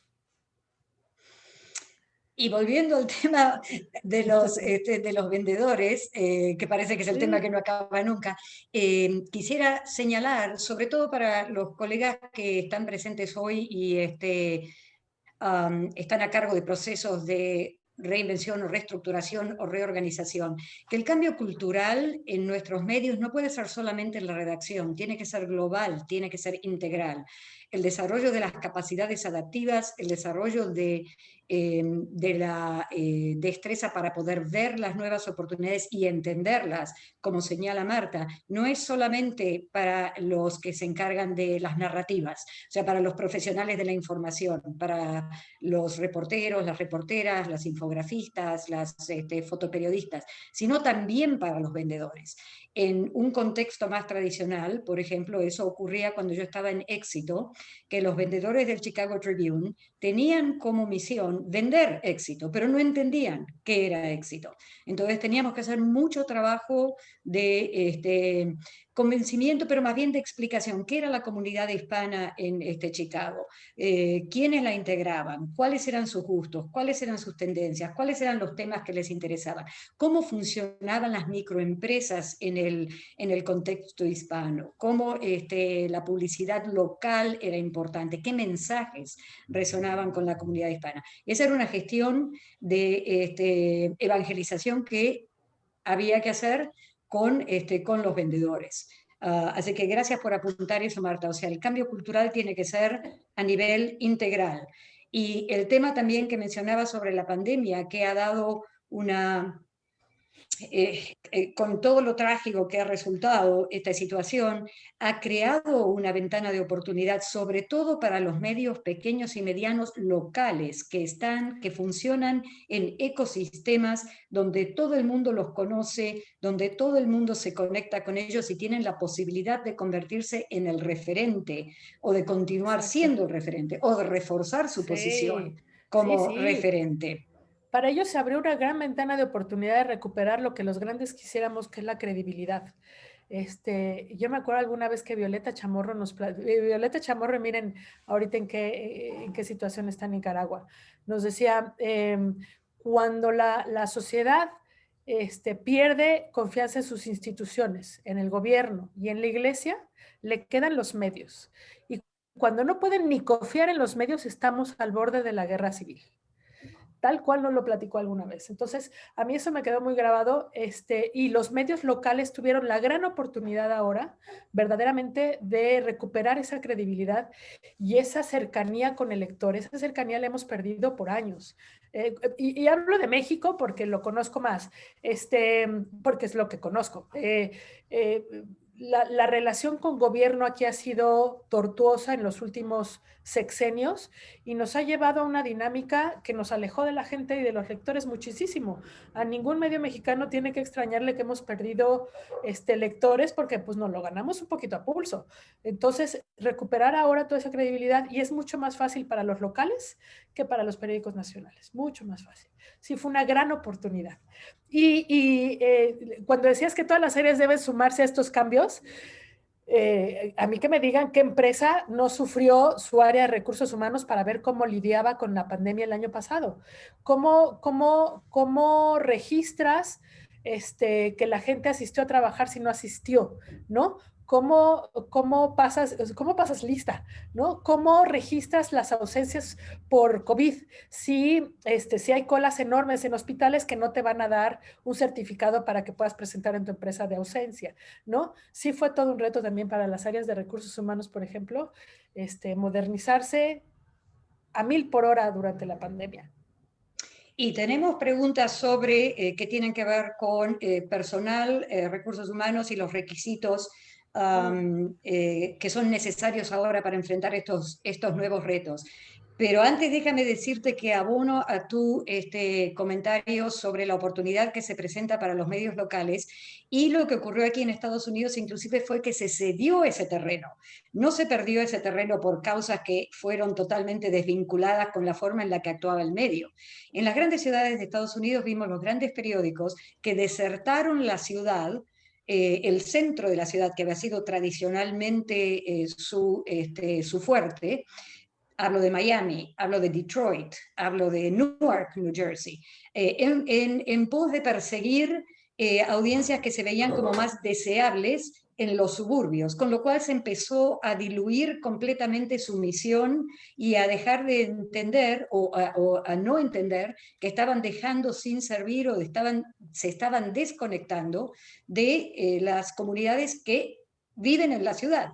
Entonces se transformó en una propuesta insostenible. Eventualmente lo vimos años después, obviamente. En ese momento parecía la gran cosa para hacer, pero estamos viviendo las consecuencias ahora, y esa pérdida de credibilidad y esa pérdida de la posición como referente, como plaza pública que tenían estos grandes periódicos en las grandes ciudades de Estados Unidos. Los Angeles Times, otro ejemplo. Volviendo al tema de personal, tenemos otra... Te mantengo Alguien abrió su micrófono sin querer, creo.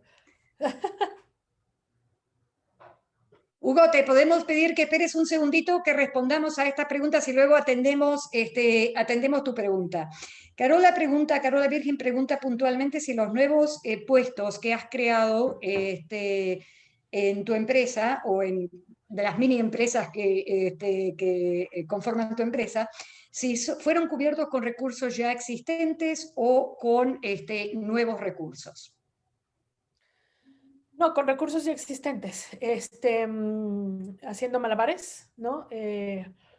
Sacando, digamos, el asunto siempre es convencer al dueño, ¿no? Siempre es el tema. Y en el convencer al dueño, afortunadamente yo tengo un jefe que es muy visionario, eso siempre ayuda un montón.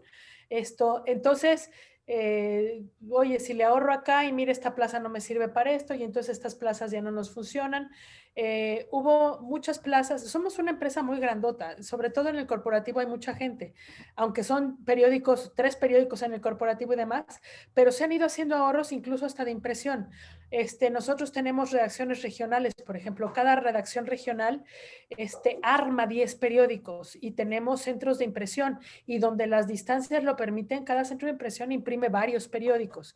Entonces esos ahorros que los saqué a la luz esta vez como para justificar estas nuevas plazas con el dinero existente porque pues no nos hemos recuperado del COVID al 100 todavía y yo creo que nos falta todavía, porque no íbamos bien, o sea, los medios no íbamos bien y ¡zas!, ¿no? Nos vinimos al suelo. Sí hubo meses que los ingresos fueron 0. Entonces, sin embargo, viendo a futuro son plazas que se justifican prácticamente solas, ¿no? Entonces eso ayudó también un poco. Ahora, en esta respuesta también planteas una situación que hay que atender, porque uno de los dilemas más grandes no es solo qué agregamos o qué cosas nuevas incorporamos o cómo recreamos nuestra rutina con nuevos elementos, sino también qué dejamos de hacer o qué perfiles ya no sirven o qué personal su función ha quedado obsoleta, no necesariamente la persona, y eso puede ser un proceso sumamente penoso y doloroso para llevar a cabo. Es mucho más fácil decirlo. Hacemos un análisis, esta función está obsoleta, esta otra función puede funcionar, esta tiene como expectativa de vida 3 o 4 años más, pero ¿cómo enfrentás esos dilemas? Porque sobre todo en medios medianos y pequeños o locales, todo el mundo se conoce. Sí, es una familia y entonces es más difícil todavía. Es un tema. Lo que yo creo que evidentemente salió sobrando fueron los, digamos, auxiliares administrativos, fundamentalmente secretarios, recepcionistas, ¿no? Esos puestos, porque pues te quedó demostrado cuando trabajabas desde casa que no los necesitabas. Es decir, ya no necesitabas a alguien que conteste el teléfono cuando todo el mundo te habla a tu celular, ¿no? Ya no necesitabas nadie que esté llevándote tu agenda cuando tu agenda la tienes en Gmail. En fin, entonces, lo que hicieron sobre todo los medios más pequeños, que les hace falta gente, es ver que la gente se quisiera capacitar y a lo mejor una secretaria que de repente es joven y tiene como mucho entusiasmo, le gusta trabajar aquí todo esto, te puede servir como redactor web o la puedes posicionar para manejarte ciertas redes sociales. Si algo tienen las secretarias, que agradecemos mucho, es una excelente ortografía. Entonces, puedes usarlas, ¿no? En otras áreas, pues en el corporativo, que es más grande, a lo mejor se fueron a otras áreas administrativas como contables y demás, pero esa fue una franja de gente que ya, la gente que trabajaba en conmutador, ¿no? El conmutador básicamente ya tampoco, todas esas áreas murieron con la pandemia, ¿no? Entonces estamos en el reacomodo porque además es gente de muchos años y sale caro, ¿no? Sale caro también prescindir de ellos. Esa palabra que estás utilizando es absolutamente precisa, el reacomodo. Todos estamos en un proceso de gran reacomodo, de reinvención y reacomodo. Es que en lo cual no quiere necesariamente decir que eliminemos cosas que necesitamos, pero que hay que repensarlas desde una nueva luz. Tengo un par de preguntas aquí que tienen que ver estrictamente con la labor periodística. Jessica Rizzo pregunta si los fotógrafos hacen también video, y Alberto Rodríguez pregunta si has incursionado en reportes transmedia y periodismo inmersivo. De los fotógrafos, sí, claro que hacen también video, pero tenemos editores de video. Entonces lo que pedimos de los fotógrafos, entendiendo que en una locura de una marcha en la calle, pues ponerse a ver exactamente el enfoque y todo eso puede ser problemático, es que nos tomen mucho videíto chiquito y nosotros acabamos por editarlo todo completo. ¿Qué ha pasado? Que desde el corporativo nos hemos tomado esta labor como de capacitar con los recursos que tenemos, y entonces no solo le hemos pedido a fotógrafos que graben videos, sino que el jefe de fotografía que tenemos acá en el Sol de México ha dado talleres a las plazas más pequeñas y con menos recursos de cómo tomar fotografía con celular incluso, ¿no? Es decir, de tal suerte que nos ajustemos a los recursos que hay y obtengamos, porque además nos conviene. Es decir, uno de mis periódicos más chiquitos está en Tapachula, Chiapas, que es la frontera con Guatemala. Entonces, toda la información de migración, todos los migrantes que han entrado bien o mal por la frontera sur, las retrata el Diario del Sur, las retrata el Diario de Tapachula, que es un diario que casi no tiene recursos y que creo que tiene un equipo fotográfico. Entonces, que todos los reporteros supieran sacar buenas fotos para desde sus celulares, pues beneficiaba a toda la red de periódicos porque todos las utilizábamos. Entonces, también compartirnos el conocimiento entre nosotros mismos ha funcionado bastante bien. Del periodismo inmersivo y transmedia, no tanto, como a nivel de experimentación un poco sí, pero no con tanto afán, no con tanta seriedad como hubiéramos querido, ¿no? Ahí vamos, hacemos, lo más que hemos hecho hasta ahora es, cada vez que hay algo muy planeado, desde la planeación se ven todas las plataformas donde puede estar disponible para que desde el inicio tengamos acceso a toda esa información, ¿no? Y esto se conecta con lo que tú estás diciendo de saber cuáles son las prioridades, lo que expusiste, qué es lo que hay que atender ahora, qué es lo que uno se puede dar el lujo de esperar un poco o hacer una pausa o trabajar con un poco más de tiempo o experimentar en su momento. Pregunta de Guillermo Figueroa. Los diarios como los conocemos van camino a desaparecer. Contundente declaración. ¿Serán reemplazados por publicaciones en web? Y si es así, ¿cómo aseguras la difusión en web? Híjole, pues yo creo que los periódicos no van a desaparecer como los libros no han desaparecido. Creo que se tienen que reinventar. Yo sí sigo creyendo que el periódico... A ver, en eso el índice de políticos es muy bueno. No les duele tanto una nota en web como les duele una nota en impreso, aunque el impreso no circule, porque el impreso sigue siendo como el gran testigo y sigue siendo el que más permanece. Entonces, yo creo que los impresos tienen que apostarle a ser cada vez más chicos, pero más robustos, con más carnita, con más análisis, que verdaderamente cuando leas un impreso, te quedes con algo adicional de lo que ya sabías de todo lo que corre en web. Yo creo que en web corre todo demasiado rápido como para que la gente haga la pausa y diga, esta nota me la voy a guardar porque en 10 años seguramente la voy a utilizar. Y cuesta mucho trabajo utilizarla en 10 años, es decir, eso no se ha resuelto como va a haber una gran hemeroteca digital de todo lo que has publicado en tu portal. Y no se ha resuelto porque cuesta un montón de lana. Cada vez que un medio quiere cambiar de CMS y tiene que hacer la migración de datos, bueno, casi te duplica el costo del CMS, ¿no? Entonces, y los periódicos no, los periódicos finalmente sigue habiendo una hemeroteca, incluso digital, que te trae toda la historia detrás. Yo creo que van a desaparecer los periódicos que dan la nota del día, eso sí van a desaparecer. Y por eso un poco también que la plática fuera en este sentido, porque Lisa y yo lo hemos platicado también, la gran diferencia lo va a ser la calidad del contenido. Y no me refiero a que todos traigamos el gran reportaje del New York Times que desvela el recurso chino utilizado en no sé qué, no, significa que la historia del chimpancé que les enseñé esté muy bien narrada. Y estaba muy bien narrada. Contaba cómo salía en películas con Tintán, cómo en las grabaciones le enseñaron a fumar al chimpancé y cómo ahora, a pesar de que ha vivido más años de lo que debiera, es arisco porque nadie lo visita, ¿no? Entonces es una historia muy bien narrada. ese tipo de calidad es a la que nos referimos, la calidad que verdaderamente la gente disfruta. Yo estoy en un club de libro y acaban de anunciar que rompieron récord de suscriptores. Te mandan un libro al mes en una caja de cartón que tú recibes como si Santa Claus hubiera llegado y dices, ¿y ahora qué traen? Y te traen tu bolsita de té y disfrutas recibir eso y cada vez es más. Lo que estamos viendo ahora me parece que sería prudente evaluar es qué ha pasado con la generación millennial. Nosotros empezamos a decir que los periódicos morían cuando los millennials empezaron a consultar nada más web. Los millennials están empezando a consultar periódicos en papel. Entonces eso nos puede dar una idea de para dónde vamos. Es la primera generación que nació con mucha influencia web, que está regresando, no contundentemente y no con jamás con los tirajes que teníamos en los 80s, pero que está regresando de alguna manera a consumir papel. Hay que ver, hay que estudiar ese fenómeno. Creo que apenas tenemos la oportunidad de estudiar esa generación, ¿no? Exacto. Y la evidencia demuestra que las plataformas realmente tienden a no desaparecer. Si bien es cierto que no utilizamos el papiro ni las tablillas de arcilla, cuando la radio, cuando llegó la televisión, la radio iba a desaparecer, no desapareció.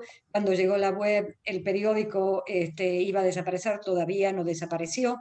Pero pronósticos contundentes. Así que como no sabemos qué nos depara el futuro, es muy probable que sea todo una mezcla y cada plataforma se adapte a la función en la cual es la más eficiente o es el mejor vehículo de difusión. Pero esto, Guillermo y el resto de los participantes, es nuevamente para charlar en estos encuentros, porque la verdad es que ninguno de nosotros sabe qué va a ser un medio o qué aspecto va a tener un medio de aquí a 10 años. Puede formar parte de una biblioteca, puede ser una sección de una biblioteca pública, no lo sabemos. Puede estar afiliado a una universidad, puede ser una microempresa independiente, puede ser una macroempresa independiente. Todos los modelos ahora están abiertos y son posibles. Esa es la buena parte de esta turbulencia que estamos viviendo. La mala parte es... Nunca tiremos a la basura la nostalgia, ¿eh? Esta cuenta que tiene el Clarín en Telegram, de Tapas Clarín, que tú pones la fecha y la fecha de tu nacimiento y te aparece la portada de esa fecha, es en Telegram, es decir, es en una red social muy novedosa. Le apuesta a la nostalgia y le funciona súper bien. Supongo que ustedes lo tienen mucho más conocido que yo, pero si no lo conocen, entren, está increíble lo que están haciendo. Y es un bot en una red social nueva tecnología, nuevos públicos, nuevo todo, y le apuesta a la nostalgia. Entonces, tampoco dejemos muy de lado eso. Ayer fue muy chistoso porque ayer aquí se abrió el registro para vacunación de los de 20 a 30, ¿no? Y lo que no había pasado con todos los demás mayores, que somos todos serios, se volvió una locura de memes que le apostaban a la nostalgia. Todos los memes entonces empezaron a ser de los chicos, que seguramente van a chillarle mucho más que nosotros los cincuentones cuando los vacunen, pero que le apostaban a su nostalgia. Tienen 30 y le apostaban a su nostalgia. Entonces, ese fenómeno estuvo muy interesante. No dejemos mucho de lado la nostalgia. Y recuerdo mucho también en alguna plática que nos decían, nunca descuiden a su público más fiel. Y su público más fiel es el del impreso mayor de 60. Y para empezar, la gente está viviendo más años. Pero entonces, con toda esta locura de querer modernizar todo, estamos abandonando a nuestro público fiel, ¿eh? Y no perdamos de cuenta que ellos son muy importantes para nosotros, porque además ellos son los que tienen la autoridad dentro de la familia de decir, lee este periódico y no ¿no? Eso es para un blog, no despreciar la nostalgia, el valor de la nostalgia. El valor de la nostalgia es buenísimo. Pero además tenemos que tener en mente que todas estas generaciones no son estáticas. Las personas que son millennial pasarán a ser personas de mediana edad dentro de unos 10 años y pasarán a ser seniors en 15 o 20 años más. O sea que atraviesan diferentes etapas en su vida. Le voy a pedir a Hugo que active su micrófono porque creo, Hugo Rosales, tenías una pregunta.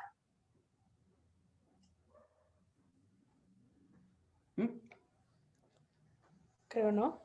Creo que Hugo ha desistido de su pregunta, pero tenemos más preguntas para ti. Vienen. Sí, Tere Espinosa, hola Tere, pregunta, ¿qué decisiones puntuales has tomado con respecto al lenguaje con perspectiva de género dentro de tu empresa o en las mini empresas que conforman tu gran empresa? Quitar ciertos términos, ¿no? Como fémina, y cosas de esa naturaleza. Obligarlas, muchas son reglas obligadas, ¿eh? Obligar a que si nosotros hablamos de los hombres políticos por su apellido, de las mujeres políticas también por su apellido. Ampliar las fuentes, es decir, que cuando tienen expertos para ciertas cosas, que incluyan en esos expertos mujeres, ¿no? Cuando hablamos con científicos o cuando hablamos con ecologistas o cuando hablamos con expertos en estadística o salud, que siempre tengan mujeres también en su directorio de expertos, digamos. Hemos hecho algunos cambios. El periódico deportivo tenía una de estas páginas donde había mujeres en bikini y demás, la eliminamos. La eliminamos calladitos, sin decir nada, vamos a quitarlo un día, vamos a ver si no tenemos una revolución aquí afuera del periódico, y no pasó nada. Nos llegaron 7 felicitaciones, muy poquitas, es decir, ya la gente ni veía esa página, ¿no? Y en una felicitación el señor nos dijo, el conserje de mi edificio está bien enojado, pero yo los quiero felicitar. El manejo de imágenes en los periódicos populares ha sido todo un tema. Nos hemos movido hacia retratar escenas del crimen y de ninguna manera a las víctimas, ninguna víctima, ahí generalizas porque pues, las víctimas son iguales todas, ¿no? Y nos turnamos, nosotros en la cabeza de la OEM somos 3, el coordinador de opinión, el coordinador de información y yo, y nos turnamos en la revisión permanente de portadas de los 40 periódicos para ir corrigiendo permanentemente que no se adjetivice y que se usen las palabras adecuadas o la forma de armar las cabezas de manera adecuada. Sí es una tarea que no termina nunca, pero yo creo que vale mucho la pena y yo creo que sí nos hace la diferencia, prohibir palabras es riesgoso porque hay veces que las palabras vienen en citas textuales que generan la propia información. Entonces, prohibir palabras no ha sido tanto, pero y abrir una forma de diálogo. Tenemos 2 consejeras permanentes, una es Sara Lovera, que aquí tiene una larga tradición de periodismo de género. Ella fue la primera en hacer un suplemento feminista en el periódico La Jornada, y Sara es nuestra consejera permanente. Entonces, incluso cuando dudamos, si generalizamos a los mayores poniéndoles abuelos o abuelas, o si, es decir, los términos del lenguaje, acudimos a ella y le preguntamos, oye, ¿cómo manejamos esto? ¿No? En ese caso me acuerdo que dijo, mira, al final del día todos somos viejos, manéjalo como quieras, ¿no? Pero hay veces que ella sí nos corrige. Y hace poco vi un nuevo vocabulario para términos LGBT y de verdad dije, no, es que necesito abrir mi mente mucho más porque ya no entiendo. Entonces es algo que va evolucionando permanentemente. Los grupos radicales feministas y de la comunidad LGBT exigen mucho más que nos llevaría a cortar de tajo con nuestros lectores tradicionales. Entonces tampoco vamos hacia allá, ¿no? Pero sí cuidamos muchísimo, muchísimo más. Y lo que ha logrado este consejo es que hace mucho más conscientes a los directores cuando menos los hace dudar, cuando van a meter una imagen o cuando van a meter una cabeza específica, ¿no? Y me da mucho gusto, por ejemplo, ayer me habló el de Guanajuato para decirme, oye, pues aquí 16 alcaldías las ganaron mujeres, 46% de la población va a estar gobernada por mujeres, yo quiero abrir una sección de mujeres empresarias, ¿no? La lógica entre, digo, políticas empresarias me dice, bueno, pues es que tenemos que empezar a subir el nivel de todo. Si ya automáticamente la gente votó por mujeres en política, pues vayamos subiendo mujeres empresarias. Perfecto, vas, ¿no? En la Ciudad de México, que es otro tipo, yo no haría una sección de mujeres empresarias. Las incluyes en tu periódico diario, pero en Guanajuato, que es tan tradicional, pues es el primer paso. Entonces, vas ahí como midiendo, ¿no? La buena noticia es que empieza a haber estas iniciativas dentro de la propia empresa. Exactamente, ese es el punto y como tú señalas, la revisión tiene que ser constante y constantemente nos tenemos que cuestionar a nosotros y a nosotras mismas. Todos traemos prejuicios, todos venimos de un contexto específico, todos tenemos lo que los gringos llaman blind spots, los lados ciegos que no... que no analizamos generalmente y nos tenemos que preguntar, o sea, ¿es esto justo? ¿Es esto correcto? ¿Estoy dejando por fuera comunidades a las cuales mi periódico o mi medio tendría que estar sirviendo? Quiero comentar la anécdota que me ocurrió a mí en el Miami Herald. Yo en el Miami Herald controlaba el departamento de fotografía, entre otros, y la sección perspectivas, que era la sección de análisis y comentario del fin de semana. No controlaba yo los reporteros locales.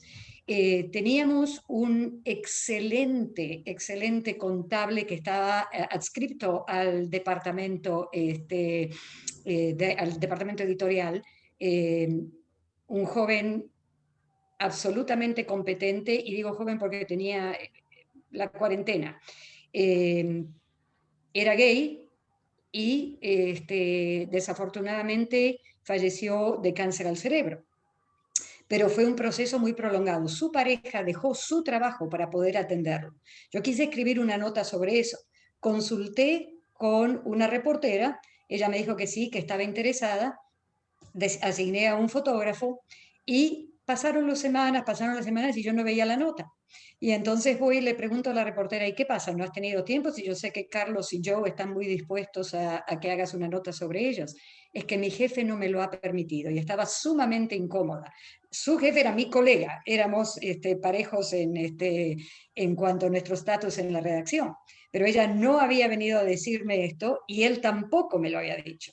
Entonces voy donde él y me dice, esto no me parece una nota adecuada para publicar en este periódico, que es un periódico de familia. Digo, pero perdón, ¿tú no trabajaste lado a lado con este muchacho Carlos durante años? ¿Lo consideras competente? ¿Lo consideras un ser humano valioso? Pero no piensas que es suficientemente importante para estar en las páginas del Miami Herald porque es gay. Y sí, exactamente esa fue su respuesta. Inmediatamente me fui al Nuevo Herald, que como muchos de ustedes saben es el periódico en español. No es la versión en español del Miami Herald, sino que es un periódico separado. Y allí consulté con un excelente reportero bilingüe de Venezuela, por cierto, gay, un muchacho gay que estuvo encantado de redactar la nota en inglés y en español. Entonces no solo salió en el Miami Herald, sino que también salió en el Nuevo Herald. Recibimos cantidad, superó con creces la expectativa de reacciones de la comunidad gay y de miembros no de la comunidad gay, de otras comunidades que nos felicitaron. No recibimos prácticamente denostaciones o gente que estaba ofendida o le parecía que habíamos hecho esto mal. Este editor vino a mí y me dijo, estaba equivocado. Ahora aprendí mi lección. Esto no lo debería haber hecho. Para mí eso fue un triunfo. Más importante que poder publicar la nota y recibir la reacción de nuestro público fue ese cambio interno que este individuo fue capaz de hacer porque se dio cuenta cuál era nuestra misión, quién era nuestro público, a quién debíamos servir y quién formaba parte de nuestra comunidad en Miami. Así que quería narrar esa anécdota. Estimada Marta, nos quedan menos de 10 minutitos. Lo que eso deja, Lisa, que también me lo he topado yo mucho en el transcurso de los años, es que no partamos de que la gente no quiere, partamos de que la gente no entiende, ¿no? La gente no entiende cómo lidiar con estos problemas. Debe haber pasado lo mismo cuando empezaron los divorcios, debe haber pasado lo mismo cuando empezó en tu comunidad a haber más iglesias que la que dominaba en tu comunidad. Cada cambio social cuesta mucho trabajo y los medios somos mucho más tradicionales de lo que queremos reconocer y nos cuesta trabajo. Yo creo que más tradicionales que nosotros son los programas televisivos. A las telenovelas les ha tomado muchísimos años incluir personajes. Les tomó muchos años hablar de divorcio como si fuera algo normal. Y luego les tomó muchos años hablar de adopción. Y luego les ha tomado muchos años incluir personajes gay, incluir personajes de la comunidad LGBT. Entonces, el cambio cuesta mucho trabajo. Hay que partir de eso antes de partir de la agresión de no me entiendes, me cierro contigo. La verdad es que la mayoría de las veces no hay una comprensión o no hay una habilidad de cómo lidiar con esos temas que son muy complejos. Estas marchas que yo les platicaba surgen a partir del enojo de feminicidios en México y eso es absolutamente justificable. Pero hubo un feminicidio particularmente sangriento aquí en la Ciudad de México. Una práctica que aquí es muy común, pavorosa pero común, es que la policía filtra las propias fotos de las escenas del crimen y muchos de los periódicos populares publicaron fotos del cuerpo de la chica. Nosotros publicamos fotos de la escena del crimen, pero miren, en la trayectoria traemos la penitencia y entonces nos metieron en este mismo rollo y hubo manifestaciones directo contra los periódicos y maldita sea, somos los más viejos, pues entonces fue más fuerte contra nosotros. Nos quemaron camiones afuera del periódico, nos pintarrajearon todo el edificio, nosotros, la policía dijo, te vamos a proteger el edificio, mi jefe dijo que rompan lo que quieran, no están abiertos al diálogo, quieren protestar, ¿no? Y la Comisión de Derechos Humanos nos sirvió como mediador para jalar a un grupo de estas mujeres y subirlas a la redacción. El director de la prensa, que es un director que tiene 5 años en la prensa, les dijo, estamos dispuestos a platicar con ustedes de lo que quieran, no hoy y no así. Y sacamos una segunda cita. Y en esa segunda cita fui yo, fue el director y fue el abogado, ¿no? Y claro que estaban súper enojadas. Fue una hora de que nos dijeran, nos tildaran, nos acusaran, nos insultaran, ¿no? Para llegar a un acuerdo de las páginas son de ustedes. Quieren hacer la diferencia, escriban en la prensa, que es el periódico más popular que tenemos, ¿no? Para llegarle a la gente que de verdad hace estos feminicidios. Escriban ustedes, les abrimos un espacio, ¿no? Nosotros nos comprometemos a esto, les demostramos que la prensa era la que más había cubierto manifestaciones y que más había reprobado los feminicidios. Curiosamente, el periódico popular, más que cualquier periódico de información general en la Ciudad de México, ¿no? Se dieron cuenta que ellas estaban calificando a la prensa con portadas, la nostalgia, con portadas de los 70s, ¿no? Y se abrió un diálogo que hasta hoy permanece. Nunca se pudieron organizar ellas para escribir, esa es la verdad. Pero se abrió un diálogo que hasta hoy permanece. Cada vez que hay una manifestación, nosotras las buscamos directo. ¿Qué pasó? ¿Qué se traen? ¿Cuál es el problema? Y nos enteramos de cosas que al calor de ir rompiendo cosas por las calles no se dicen. Por ejemplo, hubo una manifestación a mediados del año pasado que nadie sabía ni de dónde venía si todos estábamos encerrados, y es que los médicos que estaban destinados a las clínicas de aborto legal fueron destinados a otros lados y dejaron de atender ahí, y entonces ya no había quien te practicara un aborto. Entonces las mujeres salieron y protestaron con justa razón porque es un derecho legal, ¿no? O sea, está legalizado. Entonces, ya que entendimos el problema, pues ya te metes por ahí, pero se logró un diálogo, ¿eh? A pesar de que quemaron camiones y todo, se logró un diálogo. Toma tiempo, muy enojadas, muy cerradas, ustedes son el enemigo, en fin, pero se logró romper esa barrera. Cuando menos ya no nos han ido a quemar nada. Pero cuesta mucho trabajo, hay que tener mucha apertura para esas cosas. Nuevamente le voy a ceder la palabra a Federico Van Memeren, aunque quisiera yo hacer mis preguntas, que me han quedado casi todas en el tintero, pero doy prioridad nuevamente a nuestros participantes. Pero Federico pregunta, ¿hay un error o falla de la que te arrepientes que puede ayudarnos a no elegir un camino incorrecto? Aunque debo decir, antes de que te lances a responder, Marta, que el fracaso es excelente, Federico, hay que amigarse con el fracaso. No es exactamente. No es una cosa para huirle, sino para aprender de él. Marta, nos quedan 4 minutos, así que te cedo la palabra para cerrar con la pregunta de Federico. Gracias. Encontramos que no teníamos una base de datos de nuestros suscriptores actualizada, y eso a la hora de querer comunicarnos con ellos fue un problema. Yo creo que, y eso no se puede hacer en otra crisis, yo creo que hay que arreglarlo desde ya. Tener una base de datos fiel de lectores que nos permita generar comunidad en un momento de crisis es fundamental. Creo que decidir cerrar impresos por cuestiones económicas y dejarlos en web con los mismos recursos y sin estrategia fue un terrible error para nosotros, porque nos ha costado mucho trabajo levantar. Debimos haber respirado, tomarnos un minuto y pensar en alguna estrategia que les permitiera asumirse como solo digitales y empezar a caminar por ahí, ¿no? Por ejemplo, 3 meses después había un reportero que me decía, es que a mí me contrataste para el impreso. ¿Cuál impreso? Si no existe, ¿no? Entonces todavía no tenía ni siquiera metido el cambio en la cabeza. Entonces ese fue un error del año pasado bastante complicado. Suponer que la información es totalmente vertical y pasa como tú la dices es un terrible error. En esa época de las marchas feministas, me senté yo directo, o sea, yo directora general nacional, pasándome a los directores, a los editores, a los jefes de información y a los subdirectores, y me senté yo a hablar con los reporteros y fotógrafos, porque la agresión contra la prensa fue mucha y porque claro que yo tenía activistas dentro de mis reporteras. ¿Cómo se sienten? ¿Qué estamos haciendo? ¿Cómo ven que lo estamos haciendo nosotros? Y créanme que hizo toda la diferencia en cómo ellos veían al medio para el que trabajaban en problemas tan severos y tan polarizantes como la lucha feminista en México. Eso de suponer que el director va a pasar tu mensaje tal cual tú lo pasas es un error. Creo, y este año lo hemos dedicado a eso, más a fortalecer mandos medios que a fortalecer la autoridad de los directores.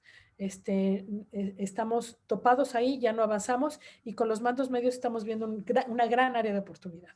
Entonces, esas de los últimos años, que errores en la vida ni me alcanza el tiempo, pero en los últimos años yo creo que eso se apuntaría. Pero muchos aciertos también. Marta, te agradezco nuevamente una nueva oportunidad de compartir, de aprender de ti y disfrutar con nuestras charlas. Nos queda un par de minutitos. Le voy a ceder la palabra otra vez a Andrés o al equipo de ADEPA para que cerremos esta sesión. Les recuerdo que la semana que viene nos volveremos a encontrar con Gonzalo del Peón, también mexicano, pero ahora viviendo en Nueva York, trabajando con los desafíos de los emprendimientos innovadores que enfrentan lo suyo. Así como Marta está empeñada en rehacer la mentalidad tradicional, los emprendimientos nuevos también tienen sus propios desafíos. Carlos, tú vas a cerrar. Te cedo la palabra, mi amigo. Muchas gracias, Laisa. Muchas gracias, Marta. ¿Me escuchan? Sí, me escuchan bien, ¿no es cierto? Bueno, muchas gracias, les decía, nos conocemos desde hace mucho tiempo, pero siempre es muy movilizante escucharlas, y máxime, bueno, por el entusiasmo que ponen en el diálogo, como en cada cosa que hacen, ¿no? A los participantes, antes que se vayan, les pido por favor que respondan la encuesta que nuestro equipo está subiendo al chat. Todo el feedback que nos dan es muy útil para el equipo de ADEPA, para el equipo de Facebook, y también para los disertantes, ¿no? La verdad fueron interesantísimas las experiencias sobre el cambio de procesos, sobre proyectos de vínculo con la comunidad, y en especial esta última parte, este último capítulo sobre temas de diversidad, de paridad de género, de inclusión social. Bueno, en un país como México, ¿no? Donde realmente es característico muchas veces por algún grado de machismo que se ha ido abatiendo gracias justamente al trabajo de medios de comunicación como los que participas, Marta. El entusiasmo se transmitió sin duda a los participantes, hemos tenido picos cercanos a los 150 y llegamos al final con más de 130, lo cual quiere decir que la gente siguió con muchísimo interés todo lo que han venido diciendo. Quiero destacar que además de colegas de Argentina, de Chile, de Colombia, como habíamos dicho, hay también en esta sala virtual, periodistas, directivos y estudiantes de México, sin duda son miembros del club de fans de Marta, de Brasil, de Uruguay y de Honduras, que nos han seguido, y es una muestra más del interés por las temáticas de Evolución 2021 y de cómo la pandemia ha abatido fronteras no solo sanitarias, sino para el conocimiento, y nos permiten intercambiar experiencias, estemos donde estemos. Enhorabuena por esa ventaja impensada de la crisis que vivimos. Bueno, como le decía recién Laisa, los convoco para la próxima cita, el miércoles próximo, y el invitado va a ser Gonzalo del Peón del American Journalist Project. Así que nos volvemos a ver el próximo miércoles a la misma hora y en este mismo canal. Muchas gracias. Saludos a todos. Saludos.